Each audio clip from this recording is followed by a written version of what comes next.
سامعین کرام، دعوت اسلامی نے خود اپنی کتاب میں لکھا ہے کہ ٹی وی نبی صلی اللہ تعالی علیہ وسلم کا بہت بڑا دشمن ہے۔ دیکھیے ان کی درسی کتاب فیضان سنت اردو، شائع کردہ مکتبۃ المدینہ ممبئی نمبر 3 صفحہ نمبر 44 پر لکھا ہے کہ ایک اسلامی بہن کا حلقیہ بیان ہے کہ میری پھوپھی جان جو ہمارے ساتھ ہی رہتی ہیں اور حضرت مولانا محمد الیاس قادری مدظ اللہ العالی سے بیعت ہیں، جب انہیں معلوم ہوا کہ حضرت صاحب ٹی وی اور وی سی آر کے سخت مخالف ہیں، اس لیے ان کے دل میں بھی یہ جذبہ پیدا ہوا کہ پیر صاحب کی ناپسندیدہ چیز گھر میں نہیں رہنی چاہیے، لہذا انہوں نے ٹی وی کے تمام تار وغیرہ کاٹ ڈالے، اور یہ سوچتے ہوئے کہ جب یہ آلائے گناہ ہے تو پھر اس کا بیچنا بھی گناہ سے کیوں کر خالی ہوگا، لہذا اس کو اسٹور روم میں ڈلوا دیا۔ وہ جمعہ کا روز تھا۔ اسی روز دوپہر کو جب میں لیٹی اور مدینے کی دھول کا مطالعہ کرنے لگی، میری آنکھ لگ گئی، پھر قسمت نے باوری کی اور میں دوسری بار مدنی سرکار صلی اللہ تعالی علیہ وآلہ وسلم کی دیدار فیض آثار سے مشرف ہوئی۔ سرکار دو عالم صلی اللہ تعالی علیہ وآلہ وسلم بہت خوش ہو کر فرما رہے تھے، آج میں بے حد خوش ہوں کہ تم نے میرے بہت بڑے دشمن ٹی وی کو نکال دیا ہے، لہذا میں تمہارے گھر آیا ہوں۔ آگے لکھا ہے کہ سرکار دو عالم صلی اللہ تعالی علیہ وآلہ وسلم نے اس اسلامی بہن کو فرمایا کہ الیاس قادری کو میرا سلام پہنچانا اور میرا پیغام لکھ کر دینا۔ اس پیغام میں یہ بھی حکم تھا کہ اجتماع میں پردے کی اہمیت اور ٹی وی کی تباہ کاریوں سے متعلق بیان کریں۔ سامعین کرام، غور کیجئے، دعوت اسلامی والے خود لکھ رہے ہیں کہ آقا صلی اللہ تعالی علیہ وآلہ وسلم نے فرمایا کہ ٹی وی میرا بہت بڑا دشمن ہے، مگر اب دعوت اسلامی والے اسی دشمن رسول کی حمایت میں اور اسے گھروں اور مسجدوں میں گھسانے کے لیے سنی مسلمانوں کے ساتھ مار پیٹ کر رہے ہیں، قوم میں انتشار پیدا کر رہے ہیں، اور اس سے بڑھ کر یہ کہ علماء دین پر حملہ اور ان کی توہین کر رہے ہیں۔ محترم حضرات، علماء دین کی کیا فضیلت ہے، اس کے بارے میں آپ نے ٹریک نمبر 2 میں کچھ احادیث سنی، آئیے مزید روایتیں سماعت فرمائیں۔ حضرت انس رضی اللہ تعالی عنہ سے روایت ہے کہ عالموں کی پیروی کرو، اس لیے کہ وہ دنیا اور آخرت کے چراغ ہیں۔ کنز العمال جلد 10 صفحہ 77۔ حضرت جابر رضی اللہ تعالی عنہ سے روایت ہے کہ عالموں کی عزت کرو، اس لیے کہ وہ انبیاء کے وارث ہیں، تو جس نے ان کی عزت کی یقیناً اس نے اللہ و رسول کی عزت کی۔ کنز العمال جلد 10 صفحہ 85۔ حضرت ابو ہریرہ رضی اللہ تعالی عنہ سے مروی ہے کہ جس نے عالموں میں سے کسی عالم کے پیچھے نماز پڑھی تو گویا اس نے نبیوں میں سے کسی نبی کے پیچھے نماز پڑھی۔ تفسیر کبیر جلد اول صفحہ 275۔ سامعین کرام، آئیے اب یہ بھی دیکھیے کہ علماء کی توہین کرنے والوں کے لیے شریعت کا کیا حکم ہے۔ چنانچہ حضور سید عالم صلی اللہ تعالی علیہ وسلم ارشاد فرماتے ہیں، جس نے عالم کی توہین کی یقیناً اس نے علم دین کی توہین کی، اور جس نے علم دین کی توہین کی یقیناً اس نے نبی کی توہین کی، اور جس نے نبی کی توہین کی یقیناً اس نے جبرائیل کی توہین کی، اور جس نے جبرائیل کی توہین کی یقیناً اس نے اللہ کی توہین کی، اور جس نے اللہ کی توہین کی قیامت کے دن اللہ اس کو ذلیل و رسوا کرے گا۔ اسی طرح اعلی حضرت پیشوائے اہل سنت امام احمد رضا علیہ رحمت و رضوان تحریر فرماتے ہیں کہ عالم دین سے بلا وجہ بغض رکھنے میں خوف کفر ہے اگرچہ اہانت نہ کرے۔ فتاوی رضویہ جلد 10 صفحہ 571۔ اور فقیہ اعظم ہند حضور صدر الشریعہ علیہ رحمت و رضوان تحریر فرماتے ہیں کہ علم دین اور علماء کی توہین بے سبب، یعنی محض اس وجہ سے کہ عالم علم دین ہے، کفر ہے۔ بہار شریعت حصہ 9 صفحہ 131۔ سامعین کرام، آئیے اب دعوت اسلامی کا مکروہ چہرہ دیکھیے کہ کس طرح اس کے مبلغین نبی کے دشمن یعنی ٹی وی کی حمایت میں علماء اہل سنت پر حملے کر رہے ہیں اور آل رسول عالم دین کے جلسے میں مرد آباد کے نعرے بھی لگا رہے ہیں۔ چنانچہ 23 نومبر 2010 مہاراشٹر کے شہر دونڈائچا میں داماد حضور تاج الشریعہ حضرت مولانا مفتی شعیب رضا نعیمی صاحب قبلہ کا ایمان افروز خطاب ہوا۔ آپ کی تقریر سے پہلے حضرت مولانا مفتی داؤد صاحب قبلہ نے تقریر فرمائی۔ حضرت مفتی داؤد صاحب نے قرآن و حدیث کی روشنی میں حق بات لوگوں تک پہنچائی۔ آپ نے بد مذہبوں کا رد فرمایا اور آخر میں ٹی وی ویڈیو کے تعلق سے شریعت کا حکم لوگوں کو سنایا۔ صحیح بات لوگوں تک پہنچانا نہ صرف یہ کہ آپ کا حق تھا، بلکہ ایک عالم دین ہونے کے ناطے یہ آپ پر فرض بھی تھا، کیونکہ آج کل لوگ ٹی وی مووی کو جائز سمجھ کر دیکھ رہے ہیں اور اس کو بلا جھجک گھروں میں لا رہے ہیں۔ اگر مولانا داؤد صاحب لوگوں کو ٹی وی کے فتنے سے بچانے والا علم ظاہر نہ فرماتے تو خود شریعت کی گرفت میں آتے، کیونکہ حدیث پاک ہے کہ رسول اللہ صلی اللہ تعالی علیہ وسلم نے ارشاد فرمایا کہ جب فتنے یا فساد یا بد مذہبیاں ظاہر ہوں اور عالم اپنا علم اس وقت ظاہر نہ کرے تو اس پر اللہ اور فرشتوں اور آدمیوں سب کی لعنت ہے۔ اللہ نہ اس کا فرض قبول کرے نہ نفل۔ سامعین کرام، کسی کو حق نہیں پہنچتا تھا کہ مولانا داؤد کو روکے، مگر دعوت اسلامی والے جو اندر ہی اندر اس جلسے کے انعقاد سے ناراض تھے، ان کی اتنی ہمت تو نہ تھی کہ حضور داماد تاج الشریعہ کے ساتھ کوئی معاملہ کرتے، مگر ان کے تشریف لے جانے کے بعد انہوں نے مفتی داؤد صاحب پر حملہ کرنے کا فیصلہ کیا اور 2 ہفتے بعد یعنی 5 دسمبر 2010 کو ایک سازش کے تحت عورت کی آواز میں ان کے موبائل پر فون کروایا اور بار بار فون کر کے انہیں پریشانی میں ڈال دیا۔ مفتی داؤد صاحب سمجھ نہ سکے کہ فون کرنے والا کون ہے اور اس کا مقصد کیا ہے۔ دوسرے ہی روز دعوت اسلامی والوں نے اس مدرسے میں جہاں مفتی صاحب بچوں کو پڑھاتے تھے، پڑھائی کے وقت میں پہنچ کر ان سے کچھ بات چیت کیے بغیر جانوروں کی طرح انہیں مارنا شروع کر دیا اور کئی لوگ مل کر مسلسل ان کو بے رحمی سے پیٹتے رہے اور اس وقت ان کا موبائل فون بھی چھین لیا تاکہ وہ کسی کو مدد کے لیے بلا نہ سکے۔ جب دعوت اسلامی کے بے رحم مبلغ انہیں مار مار کر تھک گئے اور پھر شاید ان کو یہ خیال ہوا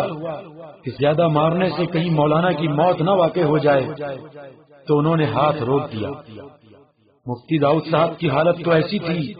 کہ ان کے لیے چلنا تو کیا اٹھنا بھی بہت مشکل ہو رہا تھا۔ بہرحال جب کچھ حالت سنبھلی تو وہ کسی طرح اٹھ کر ہائی وے پر پہنچے جو وہاں سے قریب ہی تھا اور ایک جیپ یا وین کے ذریعے سفر کر کے شہر اورنگ آباد پہنچے اور اپنے ایک دوست کے یہاں پناہ لی۔ مولانا داؤد صاحب کا موبائل آج بھی دعوت اسلامی والوں کے قبضے میں ہے۔ آئیے مولانا داؤد صاحب کی زبانی اس ظلم کی داستان سنیے اور پھر اسی ٹریک کے بالکل آخر میں مولانا داؤد صاحب کی وہ تقریر بھی سنیے جس میں انہوں نے دعوت اسلامی کا نام تک نہیں لیا، نہ ہی کوئی غلط بات کہی، پھر بھی جان بوجھ کر ایک غریب الوطن عالم دین یعنی جو اپنے وطن سے میلوں دور ایک دینی مدرسے میں مہمانان مصطفیٰ کو علم دین سکھانے کا مبارک فریضہ انجام دے رہا تھا، ان پر ظلم کے پہاڑ توڑے گئے۔ آئیے اب ان کا بیان سنیے۔ 23 نومبر کو پروگرام تھا حضور کا ماد تاج الشریعہ مفتی شعیب رضا صاحب کی دامت برکاتہ قدسیہ کا، اس میں مندوبین کی فہرست میں فقیر کو بھی شامل کیا گیا تھا۔ بہرحال جیسے تیسے پروگرام میں شرکت ہوئی، شام کے وقت پروگرام کا آغاز ہوا، ابتدائی تقریر اپنی ہوئی، الحمدللہ اس میں رد بدمزہ ہوا۔ ان کے چینل کا نہ تو نام لیا گیا اور نہ تو ان کا نام لیا گیا، نہ اس تحریک کا نام لیا گیا۔ مختصر سے جو ہے ٹی وی کے تعلق سے ہم نے بتایا کہ جو اس کی برائیاں ہیں اس کو اجاگر کیا کہ ٹی وی کے نقصانات کیا ہیں، ٹی وی سے کون کون سی برائیاں جنم لیتی ہیں۔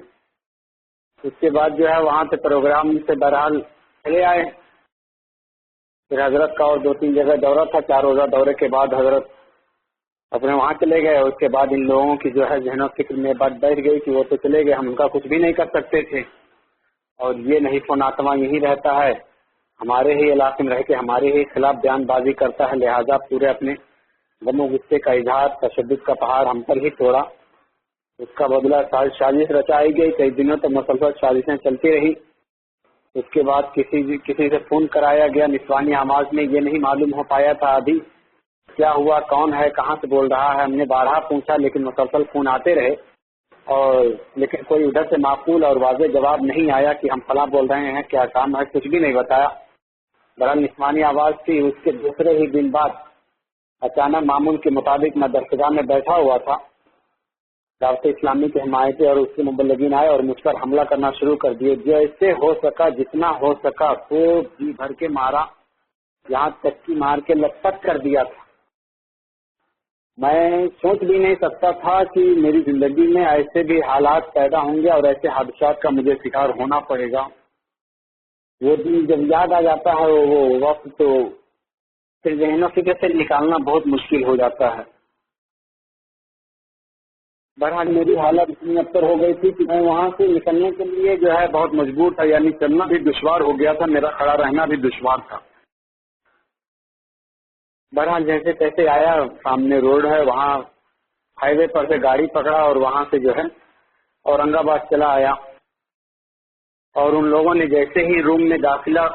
کیا، فوراً ہی پہلی فرصت میں موبائل چھین لیا تاکہ موبائل سے یہ کہیں ادھر ادھر کسی کو بلا نہ سکیں۔ ہاں، اس کے بعد یہی تک نہیں بلکہ موبائل چھینا، وہاں سے اس کے بعد بہت ساری بدنامیاں کی، ہر علاقے میں جو ہے نام کے ساتھ بدنامیاں کی جا رہی ہیں، کیچڑ اچھالا جا رہا ہے عزت سے،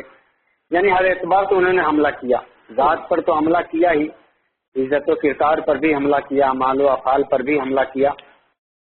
یعنی اپنے پورے تشدد کا نشانہ جس طرح بنانا چاہیے تھا اس طرح وہ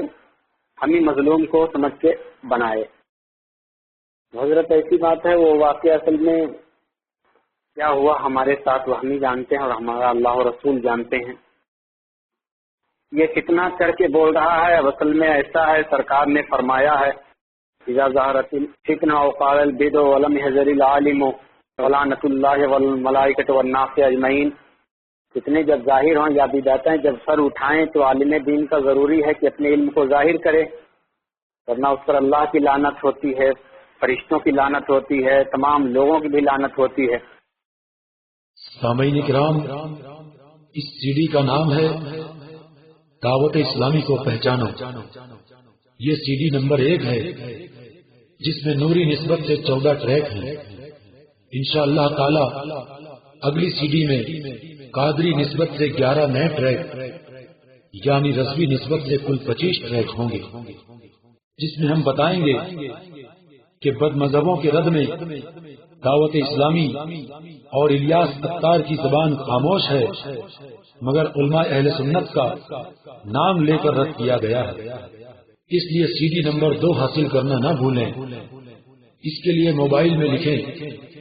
TCD اور 80 80 72 75 75 پر SMS کر دیں۔ ہندوستان سے باہر کے لوگ SMS نہ کریں بلکہ TCD لکھ کر albarkat@hotmail.com پر ای میل کر دیں۔ موبائل نمبر دوبارہ سنیں 8080727575۔ یہ تفصیل اسی سی ڈی میں ٹیکسٹ فائل میں موجود ہے۔ سامعین کرام، دعوت اسلامی نے دیوبندی، وہابی اور ذاکر نائک جیسے بد مذہبوں کے رد کا بہانہ کر کے زبردستی ٹی وی چینل تو شروع کر دیا، مگر کیا واقعی اس نے رد کیا؟ تو جواب یہ ہے کہ ان کا رد تو کیا نام تک نہ لیا۔ کیا دعوت اسلامی والوں کا اتنا بڑا فریب لوگوں کو نظر نہیں آتا؟ ورنہ بتایا جائے کہ ان کے چینل کو اتنا عرصہ ہوا، اس میں کتنی مرتبہ ذاکر نائک کا رد کیا گیا، کتنی مرتبہ دیوبندیوں کی گمراہیوں کو بے نقاب کر کے اس کا جواب دیا گیا۔ سخت حیرت اور افسوس کی بات ہے کہ تبلیغ کے لیے تصویر کی ضرورت نہ ہوتے ہوئے بھی ٹی وی چینل شروع کیا، اور جب شروع کر ہی دیا تھا تو اس میں کام کی اور با مقصد تصویر نہ دکھائی جس سے دیوبندیوں کا اصلی چہرہ سامنے آتا، یعنی کبھی حفظ الایمان کے اس صفحہ کا فوٹو نہ بتایا جس میں تھانوی نے رسول پاک صلی اللہ تعالی علیہ وسلم کے علم پاک کو معاذ اللہ جانوروں اور پاگلوں کے علم سے تشبیہ دی۔ کبھی تحذیر الناس کے ان صفحات کو نہ بتایا جن میں نانوتوی نے لفظ خاتم النبیین کا انکار کر کے کفر کیا اور بے شمار لوگوں کو گمراہ کیا۔ کبھی براہین فاتحہ کا وہ صفحہ نہ دکھایا جس پر امبیڈوی نے رسول پاک صلی اللہ تعالی علیہ وسلم کے علم سے زیادہ شیطان کے علم کو بتایا اور لاکھوں مسلمانوں کو گمراہ کیا۔ آخر کیا وجہ ہے کہ وہ صفحات جن کی وجہ سے قوم مسلم دو حصوں میں بٹ گئی، ان صفحات کا ذکر اعلیٰ حضرت نے تو زندگی بھر کیا اور ہر سنی کی توجہ اس کی طرف دلائی۔ اعلیٰ حضرت کے بعد ان کے خلفاء و شاگرد اور بڑے بڑے اکابر علماء اہل سنت نے بھی بار بار اس کا ذکر کیا، اور آج بھی علماء اہل سنت دیوبندیوں کی ان کتابوں کا اور ان صفحات کا ذکر کر کے سنیوں کو ان کی حقیقت بتاتے ہیں اور ان کے فتنے سے بچاتے ہیں، مگر دعوت اسلامی یہ کام ہرگز نہیں کرتی۔ لہذا معلوم ہوا کہ دعوت اسلامی کا مقصد لوگوں کے ایمان کی حفاظت کرنا نہیں ہے، بلکہ اپنا الو سیدھا کرنا اور دولت و شہرت اکٹھا کرنا ہے، اور اس کے لیے یہ نبی کے دشمن یعنی ٹی وی سے بے پناہ محبت کرنے لگی ہے۔ سامعین کرام، آپ نے حضرت مولانا مفتی داؤد صاحب قبلہ پر ظلم کی داستان سنی، آئیے اب ہندوستان کے مشہور شہر بنارس کا واقعہ سنیے۔ شہر بنارس میں الحمدللہ سنیوں کی اکثریت اور غلبہ ہے، اور یہاں کے لوگ اہل سنت کے بڑے بڑے دینی منصوبوں میں بڑھ چڑھ کر حصہ لیتے رہتے ہیں، اور اتحاد و اتفاق کے ساتھ سنیت کے فروغ کے لیے کوششیں کرتے رہتے ہیں۔ اتنے سالوں میں آج تک کبھی یہاں کے سنیوں میں کوئی ٹکراؤ یا آپسی لڑائی جھگڑے کی بات نہیں سنی گئی، مگر اس امن و محبت کے ماحول کو دعوت اسلامی نے ختم کر دیا، اور بنارس کی سرزمین پر وہ واقعہ منظر عام پر آیا جس نے نہ صرف یہ کہ غیروں کو ہنسنے کا موقع دیا،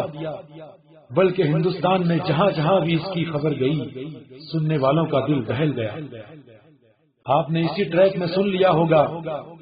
کہ علماء کی تحقیر و توہین کفر تک پہنچاتی ہے اور آخرت کو تباہ کرتی ہے، مگر یہاں نہ صرف یہ کہ 12ویں شریف کے موقع پر رضا اکیڈمی بنارس کے زیر اہتمام جلسے میں منبر رسول پر چڑھ کر دعوت اسلامی والوں نے ایک مخلص سنی عالم دین ناشر مسلک اعلیٰ حضرت مولانا کلیم اشرف صاحب قبلہ مدد اللہ العالی کی توہین کی، بلکہ ان پر حملہ بھی کیا۔ آئیے یہ افسوسناک داستان خود مولانا کلیم اشرف صاحب قبلہ کی زبانی سماعت فرمائیں۔ سامعین اکرام، السلام علیکم ورحمۃ اللہ وبرکاتہ۔ بنارس شہر ہندوستان کا شہر اپنے صنعتی اعتبار سے بھی ہندوستان اور دنیا میں جانا مانا جاتا ہے، اور الحمدللہ سنیت کے غلبے کے اعتبار سے بھی یہ بنارس شہر ہندوستان میں جانا اور پہچانا جاتا رہا ہے۔ حضرات گرامی، یہاں پر اہل سنت و جماعت کے لوگوں نے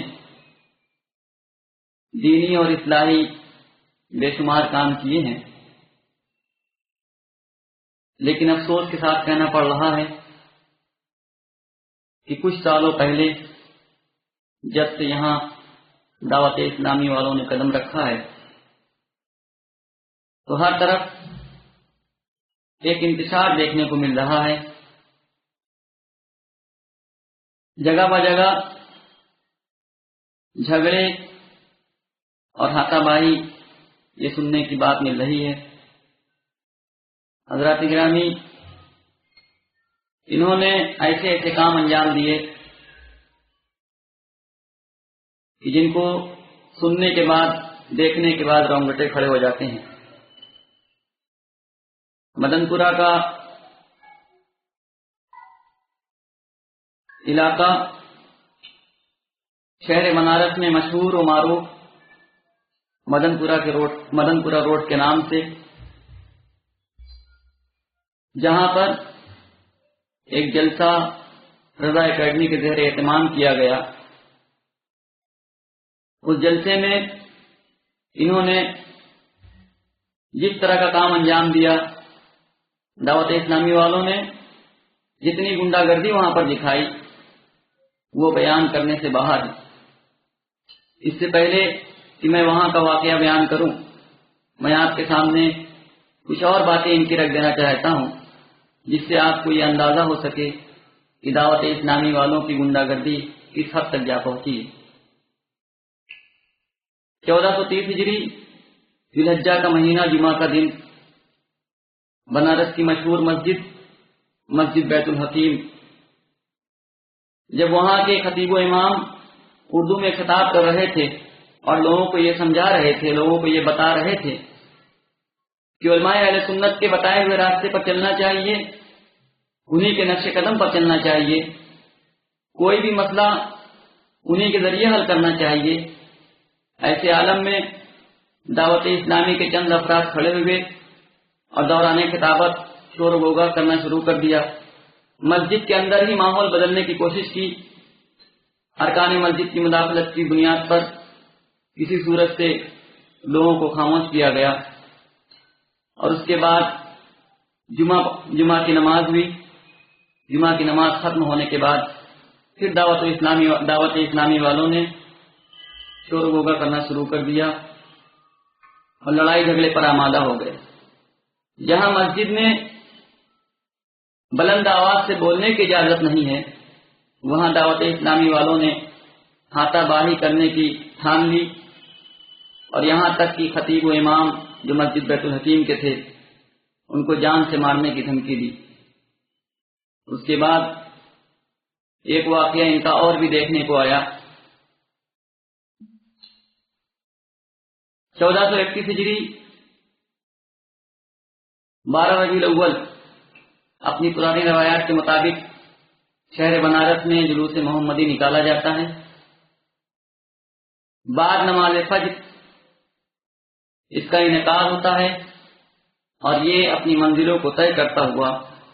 لگ بھگ 3 گھنٹے بعد شہر بنارس کے مشہور و معروف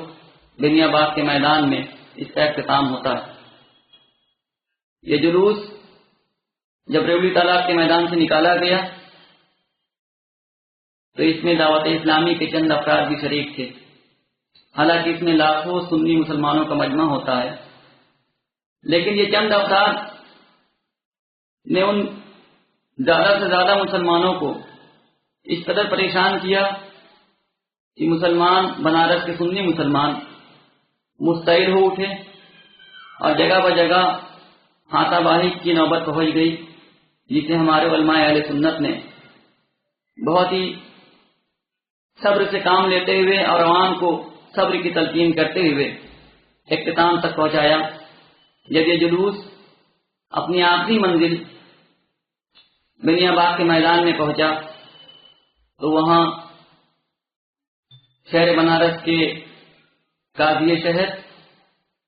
جو کہ حضور مفتی اعظم ہند علیہ رحمۃ و رضوان کے خلیفہ بھی ہیں، حضرت مولانا محمد غلام یاسین صاحب قبلہ، جن کی قیادت میں یہ جلوس نکلا تھا، ان کو وہاں پر عوام کو خطاب کرنا تھا۔ یہ خطاب کرنے کے لیے جب اسٹیج پر پہنچے تو دعوت اسلامی والوں نے ان کے ساتھ دھکا مکی کی اور انہیں اسٹیج سے گرانے کی کوشش کی۔ ان کے ساتھ جو ان کے جانے پہچانے لوگ تھے، ان کے مریدین متوسلین تھے، انہوں نے انہیں سنبھالا اور سنبھال کر کے ان کے گھر تک انہیں پہنچایا۔ اس طرح کا یہ واقعہ دعوت اسلامی والوں نے جب پیش کیا تو بنارس کے سنی مسلمان جو کہ دنیا باغ کے میدان میں موجود تھے مستعد ہو گئے، جھگڑے کی نوبت ہو گئی، لیکن ہمارے علماء اہل سنت نے بہت ہی سنجیدگی سے کام لیتے ہوئے، صبر کرتے ہوئے یہاں کے مسلمانوں کو صبر کی تلقین کی اور انہیں صبر سے کام لینے کو کہا۔ اس کے بعد ان کے کچھ واقعات ایسے بھی دیکھنے کو ملے کہ اگر کوئی سنی مسلمان کسی بھی تحریک یا تنظیم کے ماتحت جلسے جلوس یا کسی بھی طرح کا کوئی پوسٹر اصلاحی وغیرہ کوئی پوسٹر اگر لگاتا ہے تو دعوت اسلامی کے رکن اس کو پھاڑ دیتے تھے، اور اگر کوئی منع کرتا تو اس سے مزاحم ہوتے تھے۔ ایسے ہی میں دنیا باغ کا جلوس ختم ہوا تو اس کے 2 روز بعد ملنکرا روڈ پر رضا اکیڈمی کے زیر اہتمام جو جلسہ ہوا تھا جس کا میں نے ذکر کیا پہلے، اس میں حضرت علامہ مولانا اختر امانی صاحب کو مدعو کیا گیا اور مجھ ناچیز کو، مجھ حقیر کو بھی اس میں مدعو کیا گیا تھا، اور ساتھ میں حضرت علامہ مولانا محمد احسن حضری صاحب کو بھی مدعو کیا گیا تھا۔ حضرت علامہ مولانا اختر امانی صاحب کی تقریر ہوئی اور وہ تقریر کر کے بیٹھ گئے۔ اس کے بعد مجھ ناچیز، مجھ حقیر کا نمبر آیا اور میں تقریر کرنے کے لیے بیٹھا۔ سرکار دو عالم صلی اللہ تعالیٰ علیہ وآلہ وسلم کے اعجاز کریمانہ کا سرکار دو عالم صلی اللہ تعالیٰ علیہ وآلہ وسلم کے اعجاز کریمانہ کو بیان کر رہا تھا، ان کی سوانح حیات کو بیان کر رہا تھا، اور یہ بیان کر رہا تھا کہ آج کا سنی مسلمان اپنے علماء اہل سنت کے جھنڈے تلے کام کرے اور ہر مشورہ انہی سے کرے۔ ایسے ہی وقت میں دعوت اسلامی والوں نے جو وہاں پر چند لوگ پہلے سے جمع تھے کہ فون اور موبائل کے ذریعے آنن فانن میں کچھ اور لوگوں کو جمع کر لیا۔ انہیں یہ سمجھ میں آ رہا تھا کہ میں یہ جو تقریر کر رہا ہوں کہ علماء اہل سنت کا دامن تھام کے چلنا چاہیے، کوئی بھی مشورہ، کوئی بھی گفتگو علماء اہل سنت کے زیر اہتمام ہونا چاہیے۔ ان کو یہ سمجھ میں آ رہا تھا کہ اس سے دعوت اسلامی کا بائیکاٹ ہو رہا ہے۔ ایسے میں انہوں نے اپنے لوگوں کو آنن فانن میں جمع کیا جو کہ سینکڑوں تعداد میں جمع ہو گئے اور جلسے پر حملہ آور ہوئے۔ وہ ہیبتناک منظر تھا کہ جسے بیان نہیں کیا جا سکتا۔ لوگوں کو یہ لوگ مارتے رہے اور لوگ ان سے بچتے رہے، کیونکہ بنارس کا مسلمان جو سنی مسلمان ہے وہ صبر کی جیتی جاتی تصویر ہے۔ لوگ اس لیے ان سے مزاحم نہ ہوتے رہے کہ ملت کا شرازہ بکھرنے نہ پائے، یہ ایسے سمجھ جائیں، لیکن یہ لوگ ایسے سمجھنے والے نہ تھے، اور انہوں نے خوب جم کر کے لوگوں کو پریشان کیا اور لوگوں کو مارا پیٹا، یہاں تک کہ یہ اسٹیج پر حملہ آور ہوئے، مائک کا تار پکڑ کے کھینچ دیا اور باکس وغیرہ کو تتر بتر کر دیا۔ اسٹیج پر چڑھ کر جو علماء اکرام بیٹھے ہوئے تھے ان پر بھی حملہ آور ہوئے اور مجھ پر بھی حملہ آور ہوئے۔ ایسے میں جو میرے کچھ خاص لوگ تھے، جو میرے دوست و احباب تھے، ان لوگوں نے ہمیں وہاں سے نکالا اور نکال کر کے ایک مقام پر لے گئے، لیکن راستے میں یہ لوگ پیچھا کرتے رہے، یہاں تک کہ ہتھیار وغیرہ بھی ان لوگوں کے ہاتھ میں تھا جس سے وہ ہمیں مارنے کی دھمکی دے رہے تھے کہ جان سے مار دیا جائے گا۔ بہرحال بڑی بڑی مشکل سے، بڑی گہما گہمی میں میں اپنے گھر پر پہنچا، اور گھر پہنچنے کے بعد ابھی تھوڑا سا وقفہ گزرا تھا کہ دعوت اسلامی کے لوگوں کا فون آنا شروع ہوا، اور ان لوگوں نے مجھے جا بجا دھمکی دینا شروع کر دی اور کہا کہ اگر آپ نے دعوت اسلامی کی حمایت نہ کی تو ہم آپ کو زندہ رہنے نہیں دیں گے، ہم آپ کو جان سے مار ڈالیں گے، اگر آپ نے دعوت اسلامی کی مخالفت کی تو ہم آپ کے ساتھ ایسے لوگوں کو لگا دیں گے جو لوگ آپ کا چلنا پھرنا دشوار کر دیں گے، آپ کو باہر نکلنے میں پریشانی ہوگی۔ یہ تمام صورت پیش آتی رہی ہمارے ساتھ، اور مجھے دھمکی بھرے فون آتے رہے۔ حضرات گرامی، ان کے بہت سارے واقعات میں نے ایسے دیکھے کہ جو اہل سنت و جماعت کا جب مجمع ہوتا ہے، یا اہل سنت و جماعت کے چند لوگ جہاں پر تشریف فرما ہوتے ہیں، یہ لوگ وہاں جا کر کے خلوص اور اخلاص کی بات کرتے ہیں، لیکن یہ اپنے لوگوں کے قریب پہنچتے ہیں، اپنے لوگوں کے پاس پہنچتے ہیں۔ جب یہ اپنے لوگوں میں جمع ہوتے ہیں تو یہ لوگ، ان لوگوں کا کچھ اور ہی انداز ہوتا ہے، اور یہ کہتے ہیں کہ انہوں نے اپنا کام کر دیا، انہیں جو کرنا تھا وہ کر آئے ہیں۔ میں نے ان تمام رودات کو دیکھنے کے بعد میں نے یہی سوچا کہ ہر آدمی اپنے اپنے اعتبار سے انہیں پہلی نظر سے دیکھے، نظر عمیق سے دیکھے۔ میں دنیا کے تمام مسلمانوں کو یہ پیغام دینا چاہتا ہوں کہ اگر انہیں سمجھنے میں دیر کی گئی تو بہت دیر ہو جائے گی، کیونکہ یہ بظاہر تو اسلام کو بڑھانے کی بات کرتے ہیں، لیکن اصل میں دیکھا جائے تو یہ اسلام کی جڑ کاٹنے کی بات کر رہے ہیں۔ بنارس میں جس طرح کا ہو اللہ انہوں نے مچایا، اور علماء اہل سنت و ملت کے لوگوں کو جس طرح سے انہوں نے پریشان کیا، اسی کو دیکھتے ہوئے بنارس کے علماء کرام و معزز شخصیات نے مل کر ان کا بائیکاٹ کیا، جس کی بنیاد پر انہیں جگہ بہ جگہ مسجد میں جانے پر پابندی لگا دی گئی، اور جس مسجد میں انہوں نے اپنا گڑھ بنا لیا تھا وہاں سے ان کو نکال دیا گیا، اور بنارس میں ان کی کسی بھی تحریک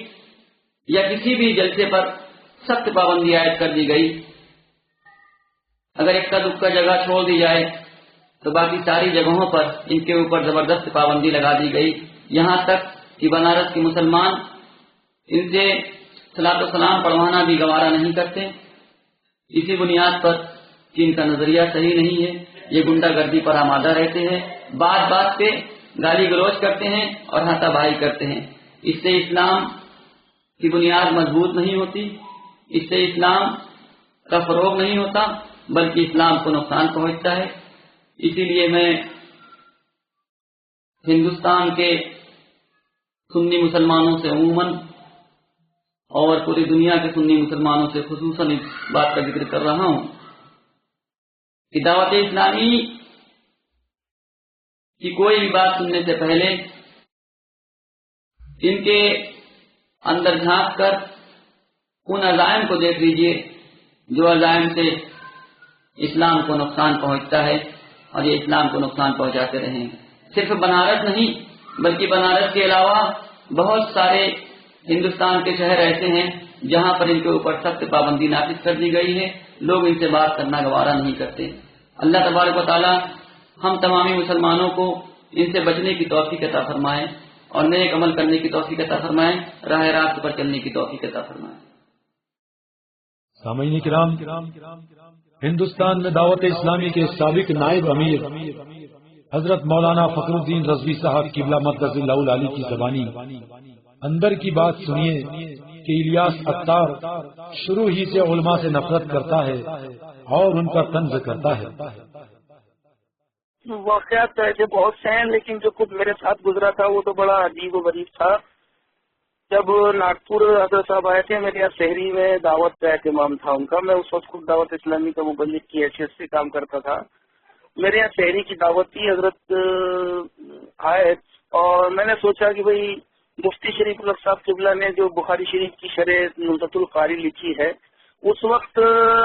جو ہے اس کی 4 جلدیں چھپ چکی تھی. میرے پاس میں 3 جلدیں تھیں اور 3 جلدیں مطلب 4 میں نے حضرت منگائی تھی. یہ 4 نسخے تھے. میں نے سوچا کہ ایک حضرت کی خدمت میں پیش کروں، تو میں نے کتاب نکالی تو ان کے ہاتھ میں دی اور میں نے ان کے سامنے تعارف کرایا کہ بھئی یہ انڈیا میں آئے ہوئے، ان کو معلوم نہیں ہے کہ مفتی شریف الحق صاحب کون ہے. میں نے کہا یہ حضور مفتی اعظم ہند رحمۃ اللہ تعالیٰ علیہ کے خلیفہ نائب مفتی اعظم ہند ہیں اور رحمۃ اللہ شفیع مبارک پور کے صدر افتاح ہیں، اور میں خود حضرت کی خدمت میں کئی سال رہا ہوں اشرفیہ مبارک پور میں. میں نے ان کو دیکھا کہ بڑے تقوی والے، بڑے میں تعریف کر رہا تھا ان کی. تو کتاب ان کے ہاتھ میں ہے، میں نے جو تحفے میں پیش کی ان کو، اور میں تعریف کر رہا ہوں. وہ تھوڑا سا ناگواری کے اثرات ان کے چہرے پر میں نے دیکھے. اور ان کے بازو میں بقی رضا جو ابھی خود دعوت اسلامی سے الگ ہو چکے ہیں، اس وقت ان کے ساتھ میں رہتے تھے باڈی گارڈ کی حیثیت سے. باقی رضا بازو میں بیٹھے تھے، ان کی طرف وہ دیکھتے جا رہے ہیں اور ناگواری کے اثرات.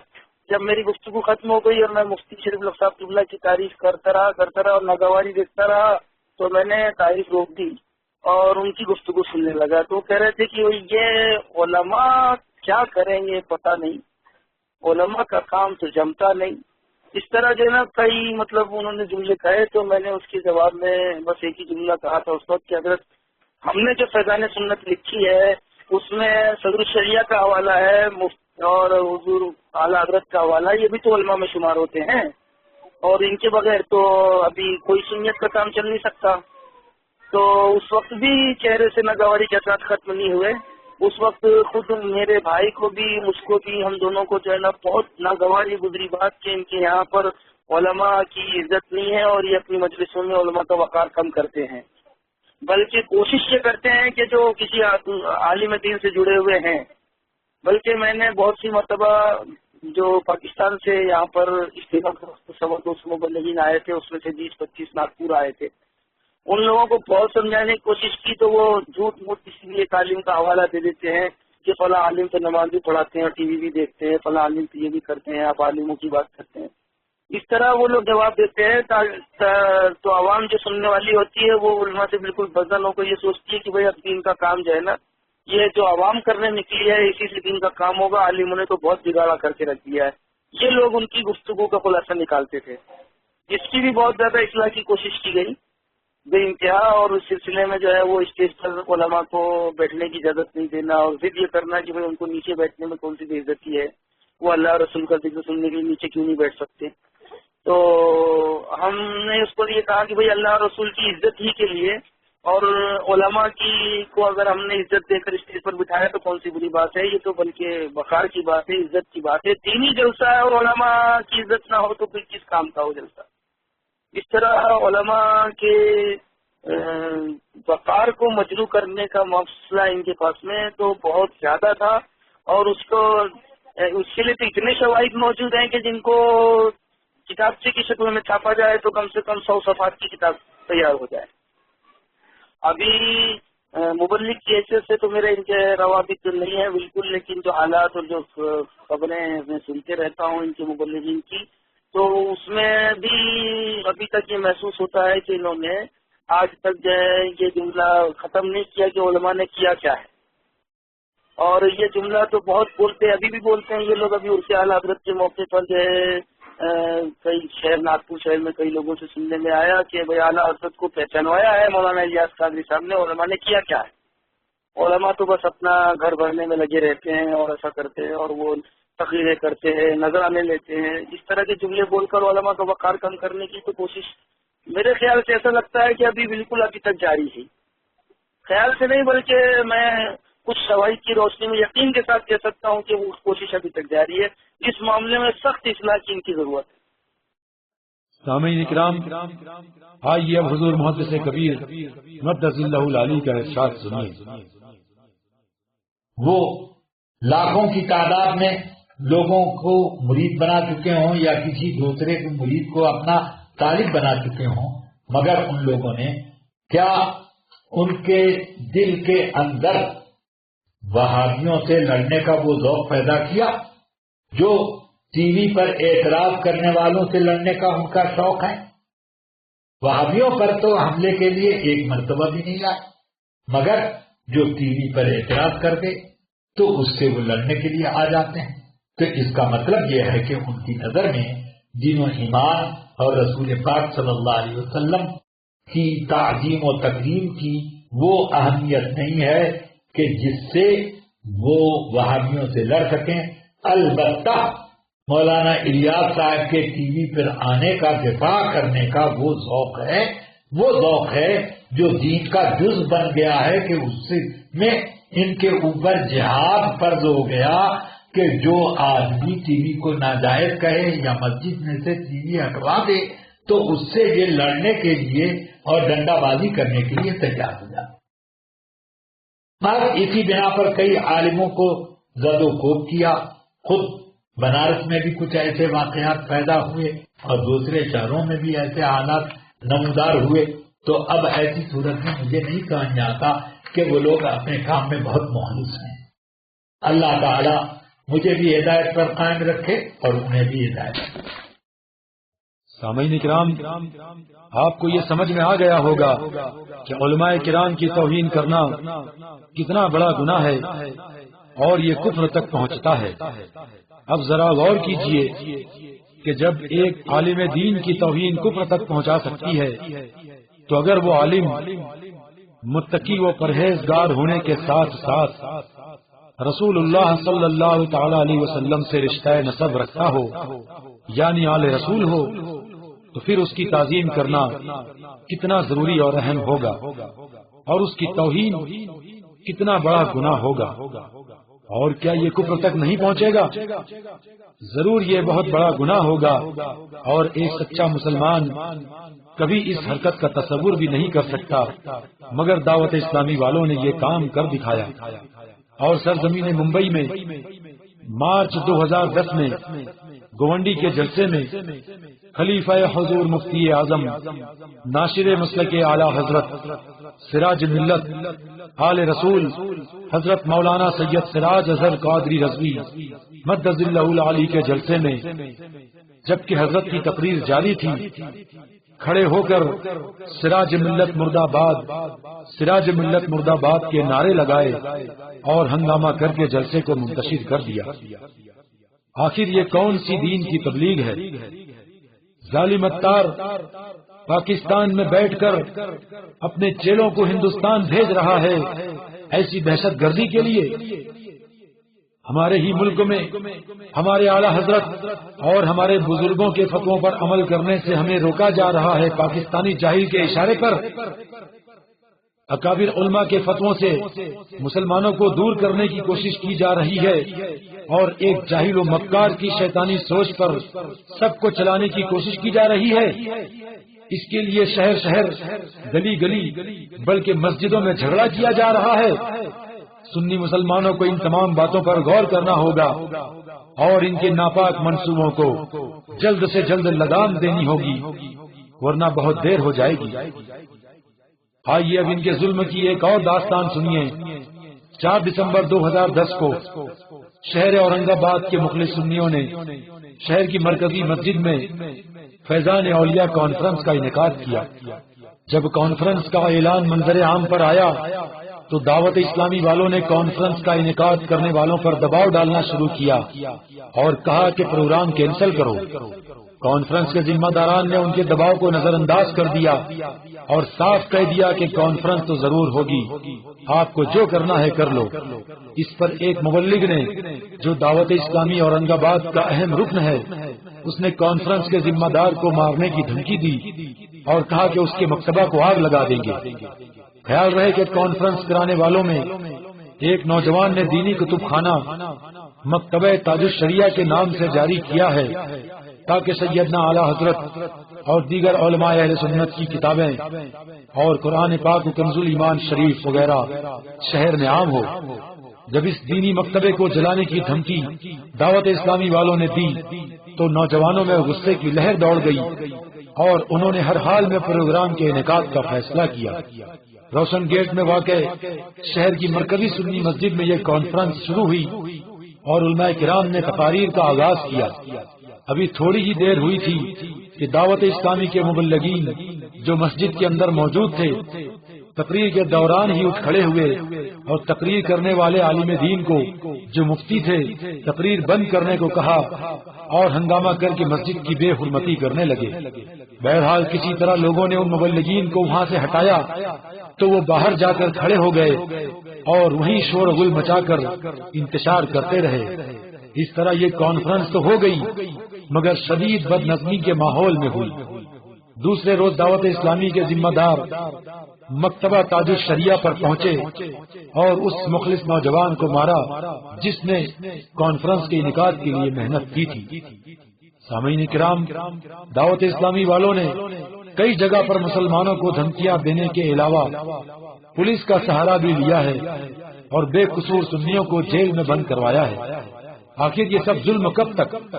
ہمارے ملک کی پولیس کو بے جا طور پر ہمارے ہی خلاف استعمال کیا جا رہا ہے۔ یہی وجہ ہے کہ اب مظلوم سنیوں نے بھی طریقہ بدل دیا ہے اور ان کے ظلم کی فریاد لے کر پولیس میں کمپلین درج کروا رہے ہیں۔ یہ بھی خبر ہے کہ وہ لوگ جن پر دعوت اسلامی نے ظلم کیا ہے وہ حکومت تک یہ بات پہنچا رہے ہیں کہ یہ پاکستانی تنظیم ہے اور ہندوستان میں اپنے پنجے مضبوط کر رہی ہے۔ حالات بتا رہے ہیں کہ اگر حکومت کی انکوائری بڑھ گئی تو پھر کسی کو کچھ نہیں کرنا پڑے گا اور ان کی دکان مکمل طور پر بند ہو جائے گی اور چینل پر بھی پابندی لگ جائے گی۔ یہ سب باتیں ہم یوں ہی نہیں کہہ رہے ہیں بلکہ ہمارے پاس مستند خبر ہے کہ کچھ شہروں میں لوگوں نے گروہ منترالے اور حکومت کے دیگر ڈپارٹمنٹ میں ان کے چینل کے بارے میں شکایت لکھ کر بھیجی تو انکوائری کے بعد حکومت کی جانب سے چینل بند کروا دیا گیا۔ سامعین کرام، ٹی وی ویڈیو جیسے حرام کو جائز بتا کر سنیوں میں پھوٹ ڈالنے والی اور علماء کرام پر حملہ اور ان کی توہین کرنے والی پاکستانی تنظیم کو چندہ دے کر اپنی رقم اور ثواب ضائع نہ کریں۔ یہ بھی سنیے کہ یہ لوگ کلی اختیار کے ساتھ چندہ جمع کرتے ہیں۔ مطلب یہ کہ مثلاً اگر میلاد النبی صلی اللہ تعالی علیہ وسلم کے جلسے کے نام پر انہوں نے آپ سے چندہ لیا تو صرف اسی میں خرچ کرنے کے پابند نہیں ہوں گے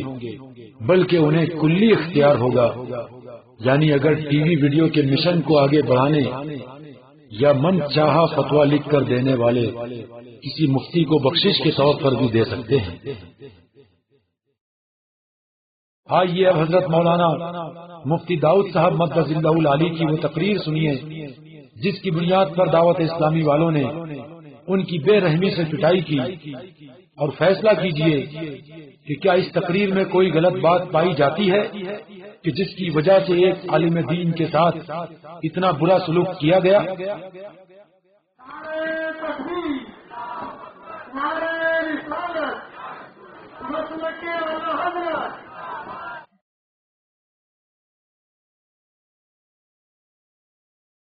باوقار رونق اسٹیج علماء کرام و معزز سامعین، السلام علیکم ورحمۃ اللہ وبرکاتہ۔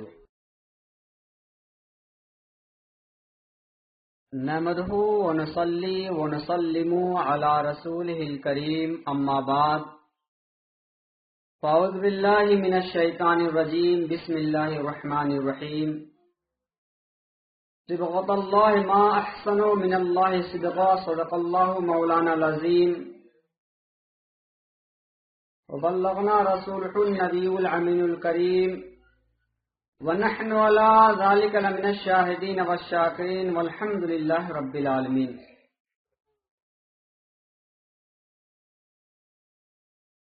آئیے عرض و معروض سے پیشتر آقائے نامدار مدنی تاجدار سنہری جالی میں آرام فرمانے والے آقا، اندھیری قبر میں کام آنے والے آقا، کربلا کی تپتی ہوئی خاکسار وادی پر اسلام کی بقا اور تحفظ کے لیے اپنے نوازوں کو قربان فرمانے والے آقا، اسی گنبد خضرا کی جانب لو لگا کر انتہائی عقیدت و محبت کے ساتھ درود شریف پڑھنے کی سعادت حاصل کر۔ اللہم صلی علی سیدنا و شفیعنا مولانا محمد بارک وسلم صلاۃ و سلاما علیک یا رسول اللہ صلی اللہ تعالی علیہ وسلم۔ موصوف نے ابھی جو تعارف پیش کیا ہے تقریباً اس لائق میں نہیں ہوں۔ محبت کی بات ہے، احمد رضا کے دل میں محبت بسا کے دیکھ، ان کی حریم ناز میں آنکھیں بچھا کے دیکھ، گر دیکھنی ہے عظمت محبوب کبریا، گر دیکھنی ہے عظمت محبوب کبریا، ایک کم نظر بریلی کا سرما لگا کے دیکھ۔ بس محبت کی بات ہے، ڈائریکٹ جو ہے گنبد خضرا تک رسائی نہیں ہو سکتی ہے، ورنہ فرشتے تو ہمیشہ ایسا لائن لگائے رہتے، جب اللہ تعالیٰ کا حکم ہوتا ہے، جب باری اور نمبر آتا ہے، تب اس کے بعد دیگرے فرشتوں کی بھی حاضری ہوتی ہے۔ تو وہاں جانے کے لیے یہاں سے محبت کا تحفہ لے کے جانا، بلا محبت کا تحفہ لیے چلے گئے تو پورا سفر بیکار، جانا بیکار، آنا بیکار، وہاں جو کچھ کیا وہ تمام بیکار۔ اس لیے کہ محبت یصل ہے، محبت کل ہے، محبت ہی ایمان ہے۔ نہ ایمان کسی دوسری چیز کا نام نہیں کہ کوئی جیب میں رکھنے والی ہے اس کو دیکھا جائے گا، کوئی سینے کے اندر چھپا کے رکھا ہے اس کو جو ہے نکالا جائے گا، ہرگز نہیں۔ وہی محبت رسول ہی اصل ایمان ہے، محبت رسول ہی اصل ایمان ہے، اور کوئی دوسری چیز کا نام ایمان نہیں ہے۔ بخاری شریف میں جب بھی ایمان تلاش کریں گے تو بتایا جائے گا کہ محبت ہی کا نام ایمان ہے۔ مسلم شریف میں اس ٹائپ کی احادیث ملیں گی تو اس میں بھی یہی معلوم ہوگا کہ محبت ہی کا نام ایمان ہے۔ بہرحال ایک مرتبہ درود پاک پڑھیں، گفتگو کو آگے بڑھایا جائے۔ اللہم صلی علی سیدنا و شفیعنا مولانا محمد بارک وسلم صلاۃ و سلاما علیک یا رسول اللہ صلی اللہ تعالی علیہ وسلم۔ میرا منتہائے گزارش یہی ہے، تیرے نام سے ابتدا کر رہا ہوں، میرا منتہائے گزارش یہی ہے، تیرے نام سے ابتدا کر رہا ہوں۔ زمانہ کرب کے بستر پہ پھر پہلو بدلتا ہے، زمانہ کرب کے بستر پہ پھر پہلو بدلتا ہے، کوئی دستے کرم پھر زخم خوردہ دل پہ رکھ دیتا، نگاہے منتظر پتھرا گئی ہے شب واداں، نگاہے منتظر پتھرا گئی ہے شب واداں، کوئی کشتی بھنور سے کھینچ کر ساحل پہ رکھ دیتا، اگر میں واقف راہ عمل ہوتا تو اے رحمت، اگر میں واقف راہ عمل ہوتا تو اے رحمت، میں ٹھوکر کھانے سے پہلے قدم منزل پہ رکھ دیتا۔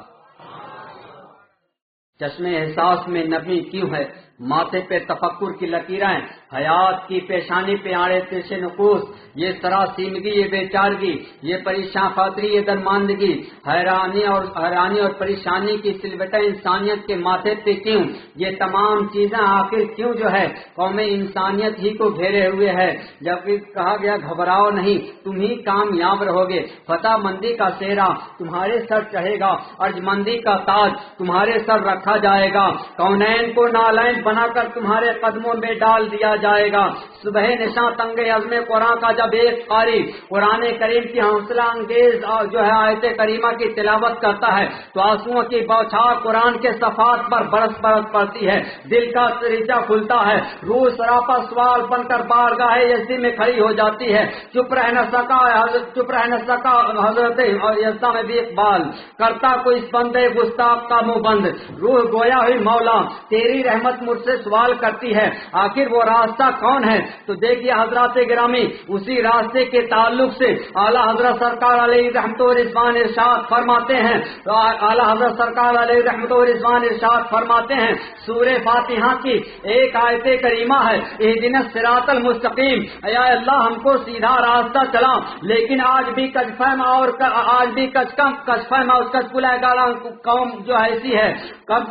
کم عقل لوگ آج بھی ایسے ہیں جو اس راستے کی تلاش میں در در کی ٹھوکریں کھا رہے ہیں، ادھر بھٹک رہے ہیں ادھر بھٹک رہے ہیں، کبھی جو ہے مسواک ستو چنا کی گٹری باندھ کر اس مسجد میں ڈیرا ڈال دیا ہے، کبھی اس مسجد میں ڈیرا ڈال دیا ہے، آج بھی راستے کی تلاش میں در در کی ٹھوکریں کھا رہے ہیں، آج بھی ان کو نہیں معلوم ہے کہ اتنا صراط المستقیم، ہم کو سیدھا راستہ معلوم ہو چکا ہے، اب چلنے کی ضرورت ہے، اب عمل کرنے کی ضرورت ہے، اب کہیں جا کر جو ہے اس کو جو ہے ڈھونڈنے کی ضرورت نہیں، لیکن آج بھی جو ہے کماق لوگ اس کو ڈھونڈ رہے ہیں۔ کبھی اس دیہات میں پہنچ گیا تو وہاں کہہ رہے ہیں اتنا صراط المستقیم، یعنی کہ سیدھا راستہ ڈھونڈنے آئے ہیں، کبھی اس دیہات میں پہنچ گیا کہا سیدھا راستہ ڈھونڈنے آئے ہیں، کبھی فلاں دیہات میں پہنچ گیا کہا سیدھا راستہ ڈھونڈنے آئے ہیں۔ دیکھو اعلیٰ حضرت سرکار کا کتنا بڑا فیضان اور کتنا بڑا کرم ہے کہ ہم کو ڈھونڈنے سے روک دیا، کہا ڈھونڈنے کی اب ضرورت نہیں ہے بلکہ صراط مستقیم پر چلنے کی ضرورت ہے۔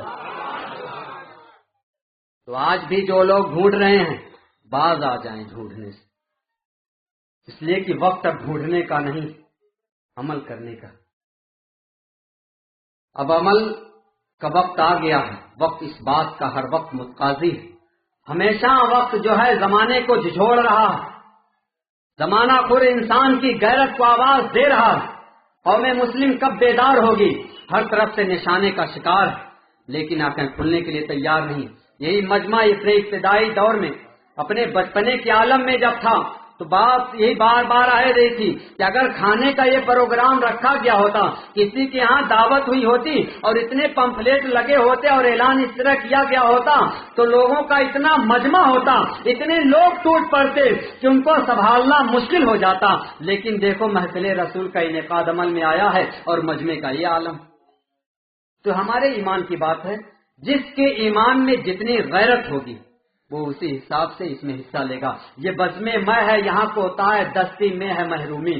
یہ بزم میں ہے یہاں کوتا ہے دستی میں ہے محرومی، جو بڑھ کر خود اٹھا لے ہاتھ میں مینا اسی کا ہے۔ تو ہاں جو بڑھ کے آ جائے گا جو اس کا نام سب سے پہلے لکھا جائے گا۔ تو بہرحال مفہوم آیت جس کو میں نے آیت خطبے کے بعد جس کو میں نے تلاوت کیا ہے، اللہ تبارک تعالیٰ قرآن مجید میں ارشاد فرماتا ہے صبغۃ اللہ ما احسن من اللہ صبغہ، ومن احسن من اللہ۔ تو بہرحال مفہوم آیت سماعت فرمائیں۔ اللہ تعالی کا رنگ کیا ہی پیارا رنگ ہے۔ اب ایک سوال ابھرتا ہوگا آخر اللہ تعالیٰ کا رنگ، اللہ تعالیٰ کا کون سا رنگ ہے؟ پھر یہ مفہوم آیت سے مراد کیا ہے؟ تو دیکھیے اس سے جو حقوق العباد ہیں، جن کا تعلق جو فرائض و واجبات ہیں، جن کا تعلق اللہ تعالیٰ کی ذات سے ہے، جس کو حقوق اللہ کہا جاتا ہے، اس آیت کریمہ سے اسی طرف روشنی ڈالی گئی ہے، اسی کو بتایا گیا ہے کہ اللہ تعالیٰ کا رنگ کیا ہی پیارا رنگ ہے، اللہ کے رنگ میں رنگ جاؤ، یعنی کہ فرائض و واجبات کی جو ہے دنیا میں ایسے ایک اور نیک بن جاؤ کہ کبھی فرض واجب جو ہے چھوٹنے نہ پائے، تاخیر سے ادا نہ ہونے پائے، اپنے وقت پر ہر فرض واجب کو ادا کرتے رہو۔ جب فرض واجب کو ادا کرتے رہو گے تو اللہ تعالیٰ کا رنگ تمہارے اوپر چڑھتا رہے گا۔ جتنے زیادہ ادائیگی کرو گے، جتنے زیادہ پہل کرو گے، جتنے زیادہ اس میں جو ہے پہل کرو گے، جتنی زیادہ پیش قدمی کرو گے، اسی طرح تمہارے اوپر اللہ تعالیٰ کا رنگ چڑھتا رہے گا۔ اور جب یہ رنگ چڑھتا رہے گا، اللہ تعالیٰ کی بارگاہ سے جب رنگ لے لیا ہے تو اب ڈھنگ کے لیے بارگاہ رسالت پہ پہنچ جانا، پھر قرآن کا دروازہ کھٹکھٹانا، بولو قرآن ہم نے تو جو رنگ لے لیا ہے اب بتاؤ ڈھنگ کہاں لینے جائیں؟ تو بارگاہ رسالت میں ڈھنگ مل جائے گا۔ قرآن کا دروازہ کھٹکھٹانا، بارگاہ رسالت میں جو ہے وہاں ڈھنگ، بارگاہ رسالت سے تم کو طریقہ دے دیا جائے گا، تم کو وہاں سے ڈھنگ مل جائے گا۔ ارشاد ربانی ہوتا ہے لقد کان لکم فی رسول اسوۃ حسنہ، رسول کریم صلی اللہ علیہ وسلم کی مقدس زندگی تمہارے لیے بہترین نمونے عمل، ان کی زندگی کو اپنا لو، اللہ تعالیٰ کی بارگاہ سے رنگ لے لو اور بارگاہ رسالت سے ڈھنگ لے لو۔ جب دونوں چیزوں کو لے لیا ان دونوں چیزوں کو اپنا لیا، اللہ کی بارگاہ سے رنگ لیا اور بارگاہ رسالت سے ڈھنگ لے لیا، اب ان کو جو ہے صحیح رنگ چڑھا ہے اور صحیح رنگ کو اپنایا ہے اور صحیح جو ہے ہم نے طریقہ اختیار کیا ہے، بارگاہ رسالت سے جو ہم نے ڈھنگ لیا ہے، جو طور و طریقہ لیا ہے، کیا وہ صحیح ہے؟ تو اس کے لیے اب کہاں جانا پڑے گا؟ تو پھر وہیں جو ہے بریلی کا دروازہ کھٹکھٹانا پڑے گا، پھر بریلی کا دروازہ کھٹکھٹانا پڑے گا، اجمیر شریف جانا پڑے گا، کلیر شریف کا دروازہ کھٹکھٹانا پڑے گا، دیوا شریف جا کر وہاں کا دروازہ کھٹکھٹانا پڑے گا کہ بتاؤ ہم نے جو رنگ لیا ہے، ہم نے جو ڈھنگ اختیار کیا ہے، یہ صحیح ہے کہ نہیں؟ پھر قرآن کا دروازہ کھٹکھٹاؤ اور کہو بتاؤ قرآن تمہیں جو ہے، تو قرآن گویا ہوتا ہے الا ان اولیاء اللہ لا خوف علیہم ولا هم يحزنون الذین آمنوا وكانوا يتقون، یعنی کہ اولیاء کرام ہی کی مقدس جماعت ہے جن کے تعلق سے اللہ تعالیٰ نے ارشاد فرما دیا ہے کہ وہ جماعت ہے جن کو کسی چیز کا خوف نہیں ہے، ان کو کسی چیز کا غم نہیں ہے، یہ لوگ مامون اور بے خوف بے خطر ہیں۔ آخر یہ کون لوگوں کی جماعت ہے؟ یہ اولیاء کرام کی جماعت ہے، یہ جو مقدس مقامات ہیں، یہ جہاں آپ لوگ حاضری کے لیے جاتے ہیں، بہت مقدر کی بات ہوتی ہے، نصیب والوں کی بات ہوتی ہے، لاکھوں پیسے روپیے میں کھیل رہے ہو لیکن مدینہ شریف کی حاضری نہیں ہو سکتی ہے جب تک بلاوا نہ ہو جائے، تو بہت پیسے ہیں، بار بار ارادہ کرو اجمیر شریف جانے کا لیکن نہیں جا سکتے جب تک خواجہ کا حکم نہ ہو جائے، بریلی شریف جانے کا ارادہ کرو لیکن جب سے وہاں سے اعلیٰ حضرت سرکار کی اجازت نہ مرحمت ہو جائے اس وقت تک بریلی شریف رسائی نہیں ہو سکتی ہے۔ کسی بھی ولی کی بارگاہ میں جانا یہ مقدر کی بات ہوتی ہے، یہ قسمت کی بات ہوا کرتی ہے، یہ نصیب والوں کی بات ہوتی ہے کہ وہاں سے بلاوا آ جائے تب ہمارا جانا ہو جائے، اور اسباب و وسائل بھی نہ ہو تب بھی پیدا ہو جاتے ہیں، اللہ تعالیٰ کی مدد شامل حال ہوتی ہے، وسائل پیدا ہو جاتے ہیں، اسباب مہیا ہو جاتے ہیں۔ اس وقت روپیہ پیسہ بھی نہیں تھا لیکن ارادہ نہیں، ارادہ کر لیا تھا کہ جانا ہے اجمیر شریف جانا ہے، جیسے ہی جو ہے رجب شریف کا چاند نظر آیا، چھٹی قریب آنے والی ہے، ارادہ کر لیا ہے، جیب میں روپیہ پیسہ نہیں ہے، کوئی اسباب و وسائل نہیں ہے لیکن جانے کا پختہ ارادہ کر لیا ہے، عزم مصمم کر لیا ہے، وہاں سے بھی بلاوا آ چکا ہے، ایسے جو ہے غیب سے اس کے پاس وسائل مہیا ہوتے ہیں اور اسباب مہیا ہو جایا کرتے ہیں کہ وہ اس کا جو ہے ذہن و گمان وہاں تک پہنچ ہی نہیں سکتا ہے، وہاں تک جا ہی نہیں پاتا ہے اور اس کے پاس وسائل خود ہی چل کر آ جایا کرتے ہیں۔ تو یہ تین چیزیں لے لی، اللہ تعالیٰ کی بارگاہ سے رنگ لیا، سرکار کی بارگاہ سے ڈھنگ لیا، اولیاء کرام کی جماعت سے جو ہے اس پہ جا کر مہر لگوا لی۔ اس مہر لگوانے کا مطلب کیا ہے جو قرآن نے کہا کہ کسی ولی کی بارگاہ میں جاؤ اور اپنے جو ہے رنگ اور ڈھنگ کی جانچ کرا لو۔ تو دیکھو حضرات گرامی، ہر مارکیٹ میں ہر چیز نہیں چلتی ہے، ہر جگہ ہر سودا نہیں بیچا جاتا ہے۔ 500 کی نوٹ ہے، اس پہ تصویر آپ کی نہیں چلے گی، یا آج جو منتری ہے اس کی تصویر نہیں چلے گی، کس کی چلے گی؟ گاندھی جی۔ سگنیچر اسی آدمی کی چلے گی جس کی گورنمنٹ نے فکس کر دیا، ایسا نہیں کہ اسی طرح آڑی ٹیڑھی آپ بھی سگنیچر کرتے ہیں آپ کی بھی چل جائے گی۔ تو یہ رنگ اور ڈھنگ کے لیے مہر اولیاء کرام ہی کی صرف چلے گی، ایسا نہیں ابا حضور سے مہر لگوا دیا جاؤ نماز صحیح پڑھ رہے ہو، بارگاہ رسالت سے جو طریقہ لیا صحیح طریقہ ہے، ابا نے کہہ دیا بیٹے جاؤ تو خوش فہمی میں مت مبتلا ہو جانا۔ اولیاء کرام کی بارگاہ سے جب مہر لگ جائے گی، چاہے وہ سلسلے قادریہ کے بزرگ ہوں، غوث پاک کی نسبت، چاہے وہ سلسلے قادریہ کے بزرگ ہوں، اس سلسلے کے ہوں، انہوں نے مہر لگا دی تو سمجھ جاؤ بیڑا پار ہے، ہمارا رنگ بھی صحیح ہے اور ڈھنگ بھی صحیح ہے۔ یا سلسلے چشتیہ کے بزرگ ہوں، یعنی اجمیر شریف کے سلسلے سے اگر جو ہے کوئی بزرگ مل جائے اور شریعت کا مکمل طور سے پابند ہو، اس نے مہر لگا دی تو سمجھ جاؤ بیڑا پار ہے۔ یا سلسلے سہروردیہ کے ہوں یا سلسلے نقشبندیہ کے ہوں، ان چاروں سلسلوں میں سے ان کی جتنی برانچ ہیں، ان کی جتنی شاخیں ہیں، جتنے خان واتے ہیں، کسی بھی خان کا سے جا کر اگر مہر لگوا لی ہے اور انہی نے مہر لگا دی اور کہہ دیا جاؤ تمہارا رنگ صحیح ہے اور تمہارا ڈھنگ بھی صحیح ہے، تو سمجھ جاؤ دنیا کا بیڑا پار ہے، آخرت کا بھی بیڑا پار ہے۔ وہاں دوسرے آدمی کی سگنیچر نہیں چلے گی،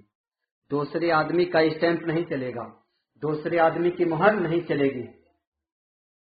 تو آج بھی مہر لگوانے کے لیے جانا ہے بریلی شریف انشاءاللہ، اور آج ہی رات میں وہاں اگر مہر لگ گئی تو انشاءاللہ گنبد خضرا تک رسائی ہو جائے گی. محبت لے کے جائے گی، پیسے ہو نہ ہو اور بات ہے، بس محبت لے کے جائے گی. وہ ناز کا شاعر حضرت شعراء حضرات کہا کرتے ہیں محبت لے کے جائے گی مدینہ رسول کی. اس طرح کے کچھ اشعار ہیں جس کا مفہوم یہ ہوتا ہے کہ محبت ہی رسول اللہ صلی اللہ علیہ وسلم سے یہاں سے آپ کو کھینچ کر لے کے جائے گی. تو یہ تین چیزیں اپنا لی، اللہ تعالی کا رنگ، حضور صلی اللہ علیہ وسلم کا ڈھنگ، اولیاء کرام کا سنگ. یہ تین چیزیں اگر ہیں تو واقعی بیڑا پار ہے. لیکن یہیں روک کر تھوڑی دیر کے لیے آپ اپنے ذہن و دماغ پہ جو ہے زور ڈالیں کہ اللہ تعالیٰ نے جو رنگ دینے کی بات کی ہے، اللہ تعالیٰ سے جو رنگ لینے کی بات کی ہے، قرآن میں جو اللہ تعالیٰ کے رنگ کے تعلق سے کہا گیا ہے، حضور صلی اللہ علیہ وسلم سے جو ڈھنگ کے تعلق سے بیان کیا گیا ہے، اولیاء کرام کے یہاں جو مہر لگوانے کی بات کی گئی ہے، ان کے یہاں سے سگنیچر کروانے کی بات کی گئی ہے، آخر اس کی کوئی حد ہے کہ نہیں؟ اس کے لیے کوئی حد مقرر کی گئی ہے کہ نہیں؟ یا کہیں کا بھی رہے، کچھ بھی کرتا رہے، کچھ بھی کرے، جیسے چاہے ویسے نماز پڑھ لے، جیسا چاہے ویسے ڈھنگ جو ہے اختیار کر لے، پھر جا کے اولیاء کرام کی بارگاہ میں مہر لگوا لے؟ کیا ایسی بات ہے؟ شریعت میں اتنی آزادی ہے، شریعت میں جو ہے اتنی افراتفری ہے کہ کچھ بھی کرتا رہے پھر بھی مہر لگ جائے گی؟ ہرگز نہیں حضرات گرامی. شریعت نے ایک حد مقرر کر دی ہے کہ اسی حد میں رہ کر اگر زندگی گزارو گے تو سمجھ جاؤ بیڑا پار ہے. ورنہ تمہارا رنگ بھی صحیح، تمہارا ڈھنگ بھی صحیح، اولیاء کرام کا سنگ بھی تمہارے پاس ہے، لیکن شریعت کے حد سے تم نکل گئے، شریعت کے حد سے نکل گئے. تینوں چیزیں اپنے پاس موجود، اللہ تعالیٰ کا رنگ بھی، حضور کا ڈھنگ بھی، اولیاء کرام کا سنگ بھی، لیکن شریعت نے جو حد مقرر کی تھی اس کو چھوڑ دیا. شریعت نے جو ہم کو دائرہ دیا تھا کہ اسی دائرے میں رہ کے امر بالمعروف نہی عن المنکر پر عمل کرتے رہنا، اپنا دینی فریضہ ہمیشہ انجام دیتے رہنا، اسلام کی تبلیغ کرتے رہنا، اسلام کے احکام کو دوسروں تک پہنچاتے رہنا، تو اس کے لیے ہم کو جو حد دی تھی، ہم کو جو دائرہ دیا تھا، ہم اسی دائرے میں رہ کر اگر یہ کام کرتے تو یہ ہمارا یہ کام کرنا من دل علی خیر کفاعلی کا مصداق بن جاتا، اور ہم بھی اسی کے جو ہے اتنے ہی ثواب کے مستحق ہو جاتے جتنا ثواب اس کا کرنے والا ہوتا. مثال کے طور پر کسی کو ہم نے کہا نماز پڑھ لو، اب وہ آدمی اگر نماز پڑھ لیا، نماز کی وجہ سے جتنا ثواب اس کو ملا ہے اتنا ہی ثواب ہم کو ملے گا، اور اس کے ثواب میں کمی بھی نہیں ہوگی، اس لیے کہ نماز وہ نہیں پڑھ رہا تھا، ہم نے کہا تو نماز پڑھنا شروع کر دیا، اب اس کی وجہ سے ہم کو بھی ثواب مل رہا ہے. اب اسی دائرے میں رہ کر اگر ہم نے یہ کام کیا، من دل علی خیر کفاعلی پر عمل کیا، اور جو ہے شریعت کے حد میں رہ کر امر بالمعروف اور نہی عن المنکر کو انجام جو ہے دیتے رہے، تو سمجھ جاؤ ہمارا بیڑا پار ہے. ہماری تمام چیزیں ہیں، لیکن حضرات گرامی ہمارے پاس تینوں چیزیں موجود ہیں. ہم نے شریعت کے دائرے کو چھوڑ دیا، شریعت کے دائرے سے نکل گئے. شریعت نے جو احاطہ دیا تھا، شریعت نے جو ہم کو گول دائرہ دیا تھا، شریعت نے جو حد بندی کی تھی کہ اسی حد میں رہ کر جو ہے اسلام کے حدود میں رہ کر، شریعت کے حدود میں رہ کر اپنی زندگی کو گزارنا، جب بھی چلنا شریعت کی حد میں چلنا، شریعت کے آئین کے مطابق چلنا، جب بھی سونا شریعت کے قانون کے مطابق سونا، جب بھی کھانا شریعت کے دستور کے مطابق کھانا. لیکن ہم نے جو ہے ان دستور کو توڑا، شریعت کے آئین کو توڑا، اس کے قانون کو توڑا، ان تمام چیزوں کو توڑ کر شریعت کے حد سے آگے نکل گئے. تو ہمارے پاس تینوں چیزیں رہتے ہوئے ہم بھی رحمت الہی کے جو ہے مستحق نہیں ہو سکتے. اللہ تعالیٰ کی رحمت کے پاس ہم پر نہیں ہو سکتی ہے، نہ تو حضور صلی اللہ علیہ وسلم کا ہم پر کرم ہو سکتا ہے، اس لیے کہ ہم نے شریعت کے حد کو توڑ دیا. مثال کے طور پر موبائل، ترقی یافتہ دور میں موبائل ایک ایسا آلہ جس کا کوئی کنیکشن نہیں، کوئی تار نہیں، کہیں سے کوئی جوائننگ نہیں، ایک چھوٹا سا آلہ، یہاں سے بیٹھ کر آدمی دبئی تک بات کر رہا، کوئی کنیکشن نہیں اس کا. لیکن موبائل بنانے والے نے اس میں ایک چیز ٹاور رکھی ہے، ٹاور، اس کے لیے ایک حد مقرر کر دی. اس ٹاور سے اتنی ہی حد میں موبائل اگر رہا تو کام کرے گا، اگر ٹاور کے حد کے باہر نکل گیا موبائل تو موبائل کہتا coverage of area, out of coverage area, یعنی ٹاور کے باہر چلا گیا۔ موبائل کو جو ہم نے کنیکشن دیا تھا، موبائل کو جو ہم نے کہا تھا کہ جو سم لگایا تھا ایئرٹیل کا یا بی ایس این ایل کا یا کسی بھی چیز کا آئیڈیا وغیرہ کا، تو اس کو جو ٹاور دیا تھا کہ اسی حد میں رہنا تب تو کام کرے گا، جیسے حد سے باہر نکلا اب بولنا شروع کر دیا آؤٹ آف کوریج ایریا۔ بتاؤ بیٹری ختم ہو گئی؟ نہیں۔ بتاؤ سم کارڈ ہے کہ نہیں؟ تو کہو گے ہے۔ بتاؤ اس میں بیلنس ختم ہو گیا؟ کہو گے نہیں۔ میں کہہ رہا ہوں تینوں چیزیں موجود، بیٹری بھی ہے، بیلنس بھی ہے، سم کارڈ بھی ہے، پوری چیزیں محفوظ، لیکن آؤٹ آف کوریج ایریا۔ تو آج بھی رنگ ہے، ڈھنگ ہے، اور جو ہے اولیاء کرام کی مہر ہے، لیکن شریعت کی حد کے باہر ہو گیا، اب آؤٹ آف کوریج ایریا۔ اپنے سے طاقت، نعرے تکبیر، نعرے رسالت، مفتی ڈھانکتا سننا۔ تو اب کیا کہا شریعت نے؟ Out of coverage area. جو انسان آؤٹ آف کوریج ایریا ہو جاتا ہے، شریعت کے حدود کے باہر نکل جاتا ہے، شریعت کی حد بندی کو توڑ دیتا ہے، آئین کو جو ہے فراموش کر دیتا ہے، آئین خدا بندی پر عمل نہیں کرتا ہے، دستور شریعت کو نہیں مانتا ہے، ان تمام دستور کو توڑ کر، ان تمام احکام شرع کو فراموش کر کے ایک نئی تجویز جو ہے، ایک نئی تجویز جو ہے اپنے ذہن و دماغ سے نکالتا ہے، اس کو عوام کے سامنے پیش کرتا ہے کہ ترقی یافتہ دور ہے، لوگ مان جائیں گے، لوگ جو ہے ہر آدمی ترقی کا خواہاں ہے، ہر آدمی ترقی چاہتا ہے۔ تو آؤ ترقی کی دنیا کی بات کروں تو تاریخ کا مطالعہ کرو۔ ترقی جانتے ہو، یہ چین بہت ہی کمزور ملک تھا، اس نے ترقی جو کی ہے صرف علم کی بنیاد پر دی ہے، کسی آلے کی بنیاد پر نہیں، صرف علم کی بنیاد پر ترقی کی ہے۔ آج جو ہے یہ چین امریکہ سے ٹکرانے کے لیے تیار ہے، صرف علم کی بنیاد پر اس کی ترقی ہوئی ہے۔ تو تم بھی ترقی کرنا چاہتے ہو، تم بھی آگے بڑھنا چاہتے ہو تو علم حاصل کرو، شریعت کے قانون پر عمل پیرا ہو جاؤ، دستور خدا بندی کو مانو، اور شریعت نے جو حد بنائی ہے اسی حد میں رہ کے ہر کام کرو، انشاءاللہ ترقی ملتی چلی جائے گی، تمہارا کام بھی بنتا رہے گا، تم کو ترقی بھی ملتی رہے گی، تمہاری زندگی میں انقلاب بھی آتا رہے گا، تمہارا نام بھی لیا جائے گا، ہر جگہ تمہارا چرچا ہوگا، ہر جگہ تمہاری شہرت ہوگی، ہر جگہ تم کو جو ہے نیک نامی سے یاد کیا جائے گا،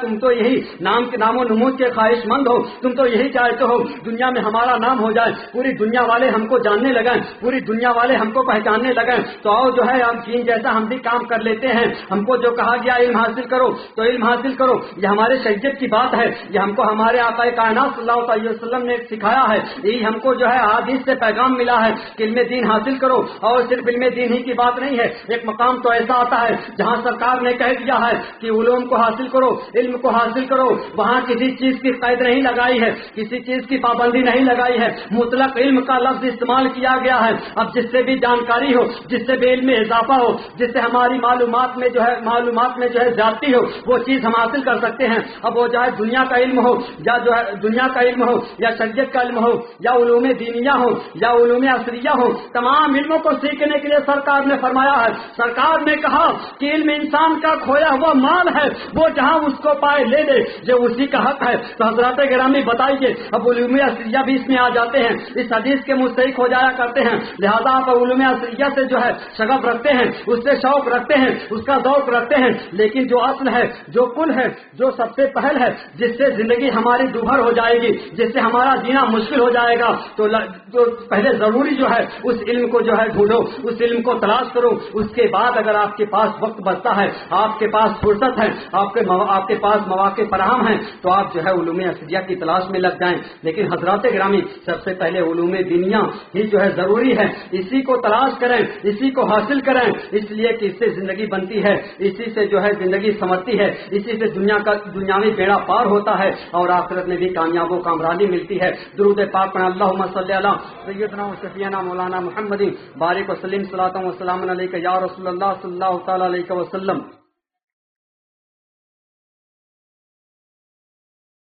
کیا پروگرام کرنا ہے؟ تحفظ شریعت کانفرنس، یہ آپ کے پروگرام کا نام ہے۔ یہ تو تمام لوگوں کو یہ بات یاد ہوگی کہ تحفظ شریعت کانفرنس، تحفظ کہتے ہیں کسی چیز کو بچانے،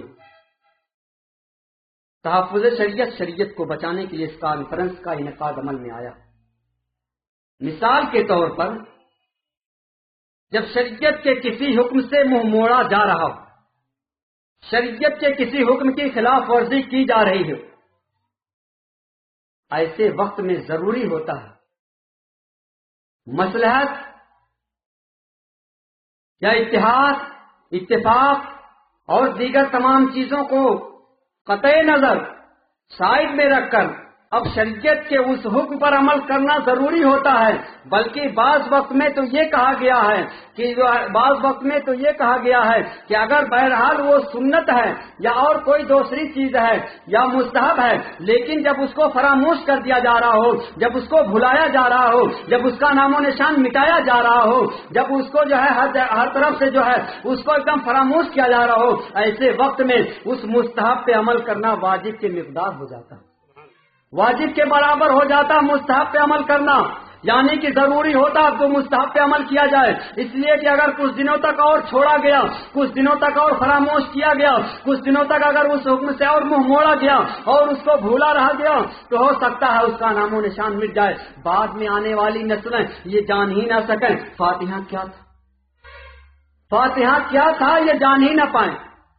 تو جب دور ایسا پیدا ہو جائے، ماحول ایسا بن جائے، زمانہ اس بات کا متقاضی ہو جائے کہ فاتحہ دلانا شرک ہے، ایسے وقت میں تمام لوگ جب ایک زبان ہو کر کہیں فاتحہ دینا شرک، یہ ہندوؤں کا طریقہ، جس طرح غیر مسلم جو ہے آگ جلا کر پانی پوری رکھ کر یا دوسری چیزیں سامنے رکھ کر کرتے ہیں، اسی طرح یہ مسلمان سنی کر رہا ہے۔ اب ان لوگوں کی بات آ گئی ہے تو تھوڑی سی بات سنتے چلیں، ان کے تعلق سے ان کا کوئی وجود نہیں تھا، یہ اپنے وجود کے بارے میں پہلے ہمیں بتائیں کہ تمہاری پیداوار کہاں سے ہے، تمہارا باپ کون اور تمہاری ماں کون۔ ان کا کوئی وجود نہیں تھا ہندوستان میں۔ 12ویں صدی کا جب مطالعہ کرتے ہیں تو معلوم ہوتا ہے اس کا کوئی وجود ہی نہیں تھا۔ یہ 2 صدی میں اتنے زیادہ پیدا ہو گئے کہ فرقوں کی جو ہے جماعتوں کی اور تنظیموں کی تحریکوں کی ایک لمبی فہرست ہے۔ چکڑالوی الگ ہے، نیچری الگ ہے،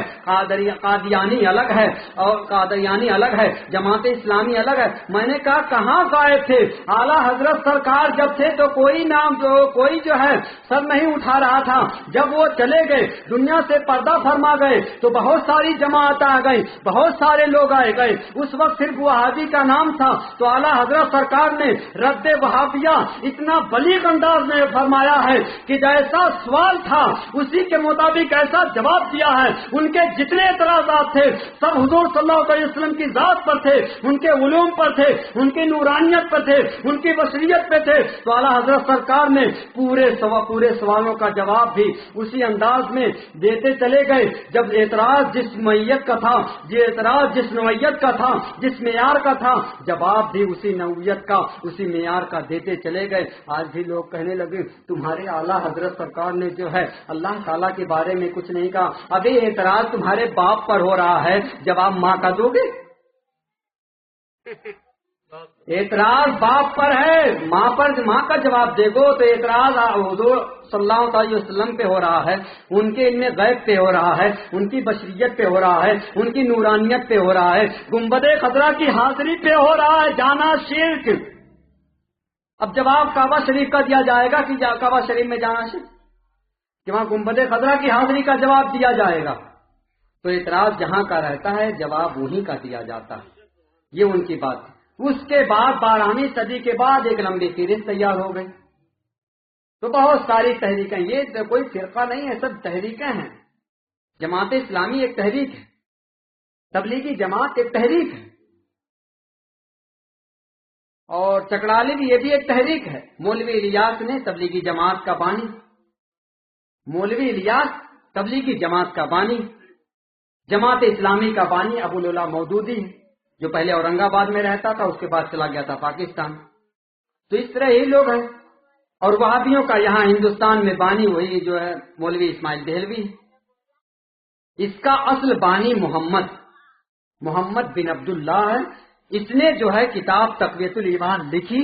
اس کے بعد وہ عربی میں تھی، اسماعیل دہلوی کا وہاں جانا ہوا، یہ جا کے وہاں کتاب لا کے یہاں اردو میں شائع کر کے اس کا نام تقویت الایمان رکھ کے اس کو بٹانا شروع کر دیا۔ اس میں ایمان کا جنازہ نکل رہا تھا، تو اعلیٰ حضرت سرکار نے یہ کتابچہ دیا تمہید ایمان، جہاں ایمان کا تحفظ ہو گیا۔ اب بتاؤ، جب ہمارے ایمان کا جہاں سے تحفظ ہو رہا ہے، جب ہمارے ایمان کو جس نے بچایا ہے، جس نے ہماری شناخت کو برقرار رکھا ہے، جس نے ہماری پہچان دنیا میں کرائی ہے کہ یہ لوگ مومن ہیں، یہ لوگ سنی مسلمان ہیں، یہ لوگ نیاز فاتحہ والے ہیں، یہ لوگ سلام درود والے ہیں، جس نے ہماری شناخت کرائی، جس نے ہماری شناخت کو برقرار رکھا، جس نے ہماری پہچان کو برقرار رکھا، جس نے ہمارا تعارف کرایا، جس نے دنیا میں ہمارا انٹروڈکشن پیش کیا، اس ذات کو فراموش کر دیں گے، اس ذات کو بھول جایا جائے گا۔ جب بھی ہم جو ہے صبح اٹھیں گے تو اعلیٰ حضرت سرکار کا نام لیں گے کہ ہمارا ایمان بچا ہے، تو بریلی شریف کی دھرتی سے ہمارے ایمان کا تحفظ ہوا، تو بریلی شریف کی دھرتی سے جب تک تمہید ایمان نہ تھی، ایمان کا جنازہ نکل رہا تھا، ایمان کا سودا ہو رہا تھا، ایمان کو بیچا جا رہا تھا، ایمان کو لوگ پیسوں سے بیچ رہے تھے۔ بہت ساری ایسی تاریخ ملے گی، جب تاریخ آف انڈیا، جب جو ہے ہندوستان کی تاریخ کا مطالعہ کریں گے، بہت سارے لوگوں نے اپنے ایمان کو پیسوں سے بیچا ہے، اور وہ جو ہے دوسری بات ہے تو اعلیٰ حضرت سرکار نے تمہید ایمان دے کر سنی صحیح عقیدہ مسلمانوں کے ایمان کی حفاظت فرمائی ہے۔ اور آگے بڑھتے چلیے، یہی اعلیٰ حضرت سرکار کی ذات ہے جس سے آج انحراف کیا جاتا ہے، مسلک اعلیٰ حضرت بولنے پر پابندی لگائی جاتی ہے۔ جانتے ہو نہ ہنجارو، جانتے ہو کم علمو، مسلک اعلیٰ حضرت کیا ہے؟ اگر مسلک اعلیٰ حضرت نہ ہوتا تو وہابی بھی کہتا ہے مسلک اہل سنت، اور دیوبندی بھی کہتا مسلک اہل سنت، شیعہ کے علاوہ جتنے لوگ ہیں تمام لوگ جو ہے کہتے اپنے آپ کو سنی۔ اب بتاؤ امتیاز کہاں باقی رہا کوئی امتیاز باقی؟ دیوبندی بھی کہہ رہا، جماعت اسلامی بھی کہہ رہی ہے، تبلیغی جماعت بھی کہہ رہی ہے۔ سامنے کا واقعہ ہے، تبلیغی جماعت کا آدمی جا کے فاتحہ دے رہا گھر میں سننے کی۔ کوئی امتیاز باقی رہا؟ جب وہاں کہا یا رسول اللہ، یا لگایا مسلک اعلیٰ حضرت، فوراً سمجھ میں آ گیا یہ بریلوی۔ اب اس سے ٹکرانا بہت مشکل امر ہے، بچ نہیں سکتے اگر اس سے ٹکراؤ گے تو۔ بریلی سے ہماری شناخت، بریلی سے ہماری پہچان، مسلک اعلیٰ حضرت نے ہمارا انٹروڈکشن کرایا، دنیا میں ہمارا تعارف مسلک اعلیٰ حضرت کے ذریعہ ہوا۔ ورنہ تم بھی کہو سنی، وہ بھی کہے سنی، فرق کیا رہا؟ وہاں بھی کہہ رہا سنی نہیں کہتا ہے۔ مثال دوں، ابھی مراد آباد میں بہت بڑی کانفرنس منائی گئی، منموہن سنگھ کے پاس جو ہے قاصدین پہنچے۔ شیعہ اور سنی گورنمنٹ کی نظر میں دو ہی جماعت تھی، وہابی بھی حاضر تھے، سنی بھی حاضر تھے۔ مفتی زبیر عالم صاحب پورنیہ، انہوں نے کہا کہ وہابیوں سے کہو یا تو تم وہابی ہو، تو کہہ رہا میں نہیں، اس لیے کہ اگر وہاں گورنمنٹ کے سامنے وہابی کہہ دے گا تو کہے گا تمہارا نام نہیں، تمہاری کوئی جماعت نہیں گورنمنٹ کی نظر میں، لہذا کوئی بھی تحفظ، پولیس کا پروڈکشن یا کسی بھی چیز کا پروڈکشن حکومت کی طرف سے تم کو نہیں دیا جائے گا۔ تو کہا ٹھیک ہے، یہاں نہیں کہہ رہے ہو تو پھر جو ہے وہاں گلف میں کہہ دو کہ ہم وہاں بھی نہیں۔ کہا وہاں اگر کہہ دیں گے تو ریال آنا بند، دونوں طرف سے پھنس گیا۔ تو وہاں کہہ رہا سنی، وہی دوسری کانفرنس بہار میں ہوئی، تیسری کا ارادہ جو ہے ابھی گجرات کا چل رہا ہے، پروگرام دسمبر کے مہینے میں جو ہے طے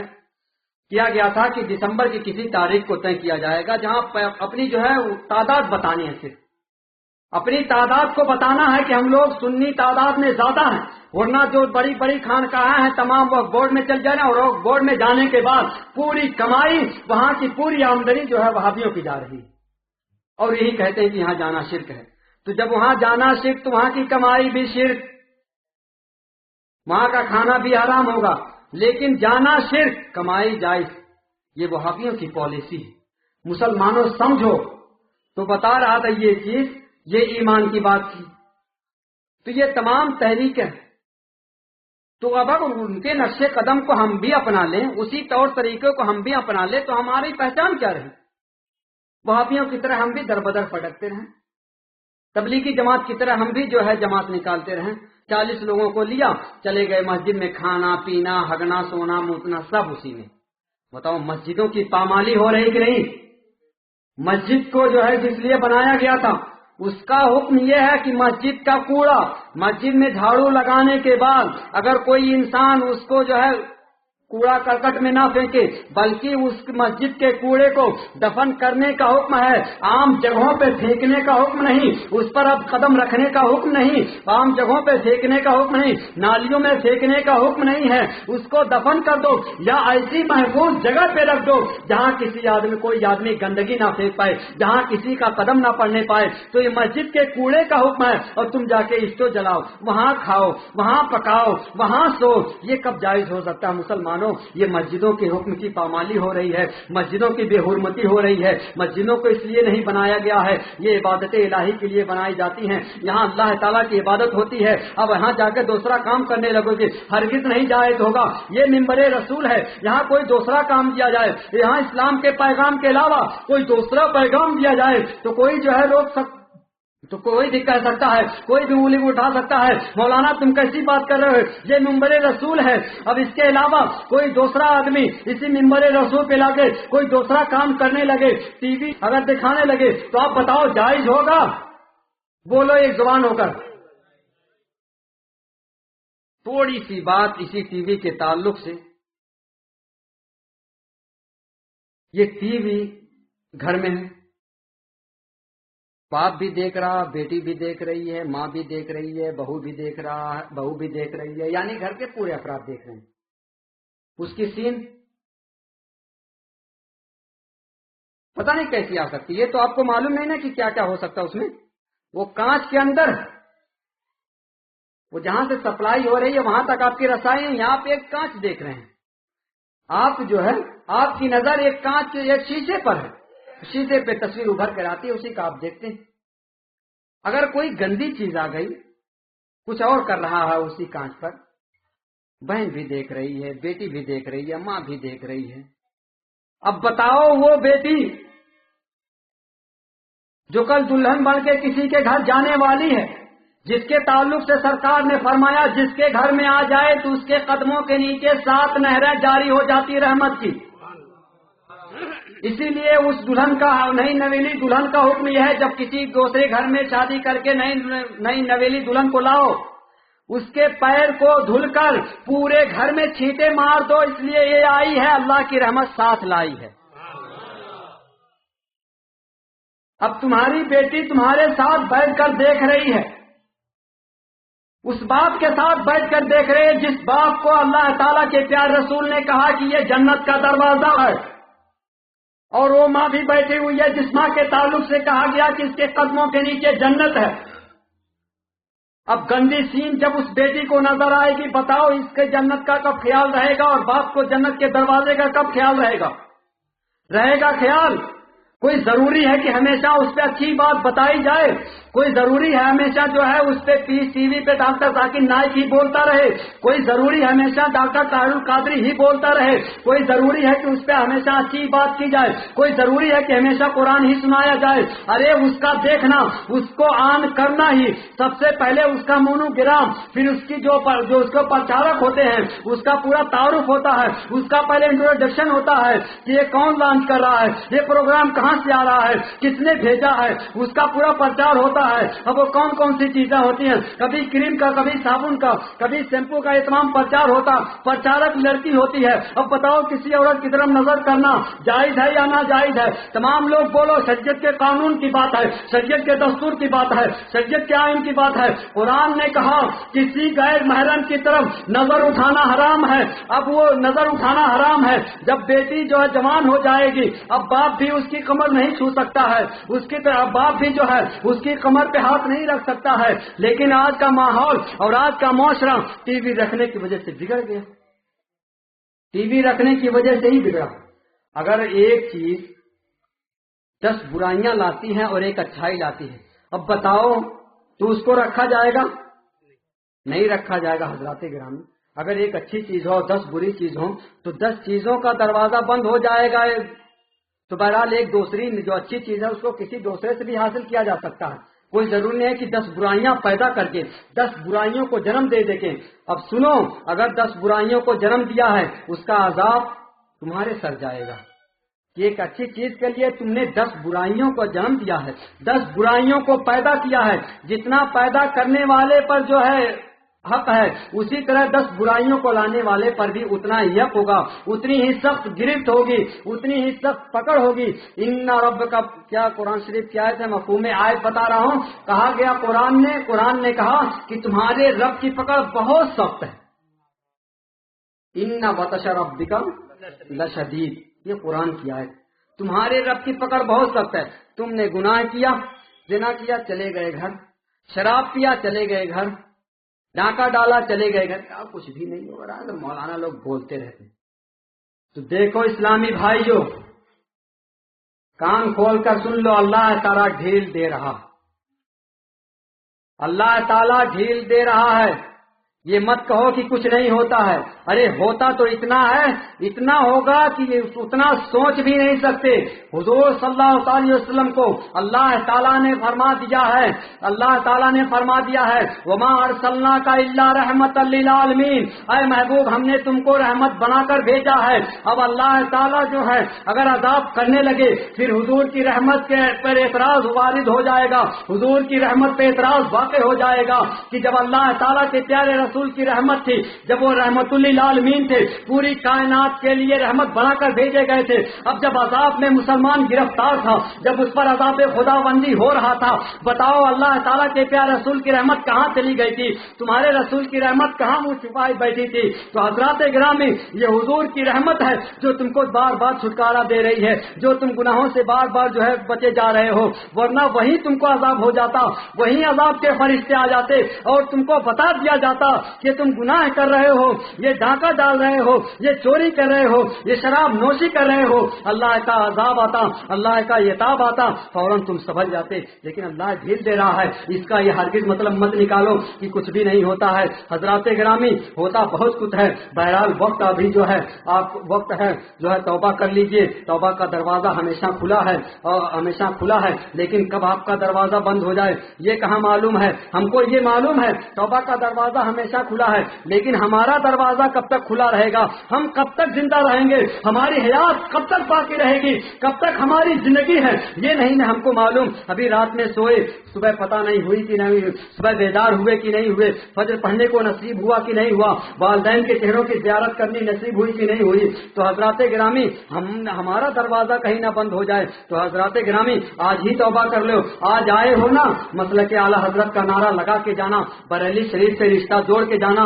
اور تمام برائیاں شریعت نے جن جن چیزوں سے رک جانے کا حکم دیا ہے عہد و میثاق کر لینا، پختہ ارادہ کر لینا، پختہ وعدہ کر لینا کہ انشاءاللہ العزیز شریعت کے ہر حکم پر عمل کریں گے. اور جو بھی بری چیزیں ہیں شریعت نے جن جن چیزوں سے منع کیا ہے انشاءاللہ العزیز تمام چیزوں سے رک جائیں گے. اگر یہ ارادہ کر لیے، اگر یہ نیت کر لیے اور صدق دل سے کیا ہے، واقعی دل سے، دل کی گہرائیوں سے وعدہ کیا ہے، عہد و میثاق کیا ہے، تو انشاءاللہ العزیز اللہ تعالیٰ کی مدد شامل حال ہوگی اور تمہارے وعدے کی تکمیل ہو جائے گی.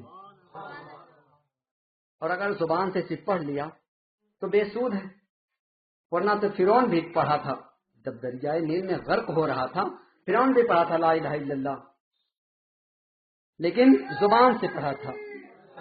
تو حضرات گرامی بس معروضہ صرف اتنا ہے جو ہم نے آیت کریمہ تلاوت کیا، اللہ تعالیٰ کا رنگ اور جو ہے حضور صلی اللہ علیہ وسلم کا ڈھنگ، اولیاء کرام سے مہر. تو